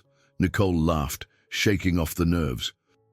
At the board meeting, local reporters from a few Denver stations waited with notepads and cameras. Nicole began by outlining the pilot's progress. She introduced Miss Bailey, one of the newly trained teachers, who shared anecdotes about a non-verbal student who'd started using picture cards to request snacks and breaks. A short video clip showcased the child's beaming face, generating soft murmurs of approval from the audience. Midway through her talk, Nicole noticed Christian enter the back of the room. He stayed discreet, letting her command the stage. His presence, though calm and steady, gave her a surprising boost of confidence. She spoke freely about the program's moral core, honoring each child's individuality while pushing for system-wide change. Reporters asked questions about budget sustainability, teacher buy-in, and scale. Nicole answered patiently, explaining the importance of thorough teacher training, consistent evaluation, and flexible funding sources. Dr. Jackson backed her up with statistics from reputable journals, while Ms. Bailey delivered a heartfelt testimonial about how her students were flourishing. By the time she concluded, Nicole felt an electric energy in the room. The board members applauded, and a few reporters stepped forward, requesting interviews. She sidestepped to the hallway to catch her breath, leaning against a wall. That's when Christian approached, quietly offering a bottle of water. "You did great," he said, pride glinting in his eyes. She took the water, relief washing over her. "Thanks. It was nerve-wracking, but I'm glad we got the message out." He gave a soft chuckle. "I'm sure local news segments will eat this up. Innovative teacher transforms special ed. It's good for the pilot, and more importantly, for the kids." She sipped her water, feeling a surge of gratitude. As attention around her pilot grew, it struck her that the knowledge she once kept within a single classroom was now reaching an entire community. She was sharing not just lessons, but hope and empathy, encouraging others to believe in children who'd been too often overlooked. Later that evening, after the board meeting adjourned, she stayed behind to finalize details with a few board members. Ms. Hampton, who had once led the investigation, smiled warmly as she said goodbye. "You're doing important work, Ms. Mitchell. I'm glad we trusted you." Nicole packed up her materials, stepping out into the cool evening air. Christian lingered in the parking lot, leaning against his car. "Need a ride?" he asked casually, though there was a note of genuine concern in his voice. "I drove myself," she replied, gesturing to her own car. But she found herself walking closer to him, sharing the moment of post-presentation calm. A few staffers trickled out of the building, their voices echoing across the asphalt. They stood beneath a flickering street lamp, the faint glow illuminating Christian's face. Nicole shifted the folders in her arms, her gaze drifting toward him. "Thank you for everything," she began, her voice quiet. "Not just funding, but your support. It means more than you know." He reached out, gently touching her upper arm. "It's been a privilege, really. And not just because of Gary. You've opened my eyes to what true, inclusive education can be. That's something I want to stand behind wholeheartedly." A flutter tightened in Nicole's chest, equal parts excitement and vulnerability. She caught his gaze, searching for the right words to express the swirl of emotions within her: admiration, gratitude, and something deeper. "I'm glad," she whispered, feeling a shy smile tug her lips. "This pilot is changing lives, but it's also changed mine." His eyes softened, and for an instant they seemed poised on the edge of a more personal confession. A shared awareness hung in the air, acknowledging how their lives had intertwined in a matter of months, bound by a mission, yet also drawn by a quiet mutual understanding. Suddenly, the rumble of a passing car broke the spell. Nicole stepped back, clearing her throat. "I should get home." "Carol's probably wondering if I'll stop for takeout." Christian let his hand drop. "I understand. Let's talk soon." She gave him one last grateful smile, then climbed into her car. Pulling out of the parking lot, she reflected on how far she'd come. She was more than an educator. She was someone who had found the courage to share her lessons with an entire community, forging bonds that went beyond a mere classroom. And in that sharing, she sensed the seeds of a broader transformation, not just in the district's approach to special education, but in her own heart. April arrived in a rush of sunshine and blossoming trees, breathing new color into Denver's streets. Nicole awoke one Saturday to a warm breeze drifting through an open window, a welcome contrast to the snow-choked nights she remembered when Gary first appeared on her doorstep. The city itself felt renewed, and she saw it reflected in her life as well. She and Carol were headed to a community open house event organized by Christian's Foundation to celebrate the pilot's early successes. With several teachers already implementing Nicole's methods, initial data showed measurable progress. Children who had never spoken were using communication cards. Once anxious students were starting their days with calming music rituals. It was enough to bring tears to Nicole's eyes whenever she read the updates. The open house took place in a spacious public library with wide windows that flooded the room with natural light. Displays highlighted children's art, classroom photos, and testimonials. Families walked among the tables, chatting with educators. Carol volunteered at a corner station, demonstrating tactile blocks to curious parents. Nicole, in a summery blouse, greeted visitors near a poster summarizing the program's mission. Near midday, she spotted Christian standing by a display of new tablet interfaces. Gary stood beside him, quietly exploring the device. Christian caught her eye and motioned for her to join them. "This turnout is great," he said as she approached. "Better than I expected. People really want to learn about these methods." Nicole nodded, scanning the room. "It's humbling. I never imagined the pilot would gain so much attention so quickly, but it shows how strong the demand is for inclusive strategies." Gary tapped a picture on the tablet, producing a chirpy, excited sound. Nicole smiled, glancing down at him. "Are you excited, Gary?" The boy's lips curved slightly, and he tapped again, repeating the same symbol. Christian's gaze shone with quiet affection. "He's come such a long way in a few short months. I hardly recognize the timid child who ran away in that storm." As if summoned by the memory, Nicole suddenly felt the ghost of winter's chill, the recollection of cradling Gary in her living room, terrified for his well-being. She cast a grateful look at Christian. "I'm happy he's found stability. He deserves it." The event proceeded smoothly, with short presentations and heartfelt stories shared at a small podium. Ms. Hampton even delivered a brief speech, praising Nicole for spearheading a pioneering approach in Denver's public schools. By the time late afternoon arrived, the crowd began to thin, many leaving inspired by the potential of the pilot. Nicole headed outside for a breath of fresh air, slipping away from the lingering chatter. She perched on a low brick wall near the library entrance, gazing at the budding trees overhead. The sun filtered through the leaves, casting dappled shadows on the ground. A lightness filled her chest, the feeling of crossing a threshold she hadn't known existed. Before long, Christian joined her, hands in his pockets. "Escaping the crowd," he teased gently. She smiled, letting the soft breeze ruffle her hair. "Just needed a moment to digest all this. So many people, so many stories. I'm overwhelmed, but in the best way." He settled beside her, shoulders nearly touching. "The pilot is succeeding, Nicole, and you're the heart of it. But how are you really? You've been working non-stop." She considered the question, appreciating his genuine concern. "I'm tired but fulfilled.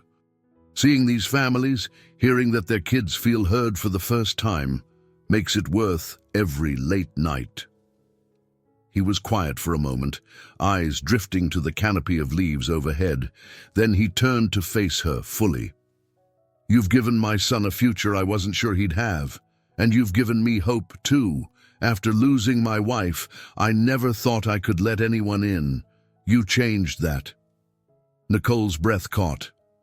She glanced around to ensure they were out of earshot, then admitted softly, "You and Gary showed me I can do more than just survive day by day. I'm allowed to dream bigger, and not just for my career." Christian's expression gentled, and his hand found hers. The library's doors stood behind them, a symbol of knowledge and new beginnings. But right now, her entire focus rested on the warmth of his touch. "I want us to be a part of each other's lives," he said simply. "Not just as colleagues in the pilot program, but as something more." A flutter of nerves and excitement danced through her stomach.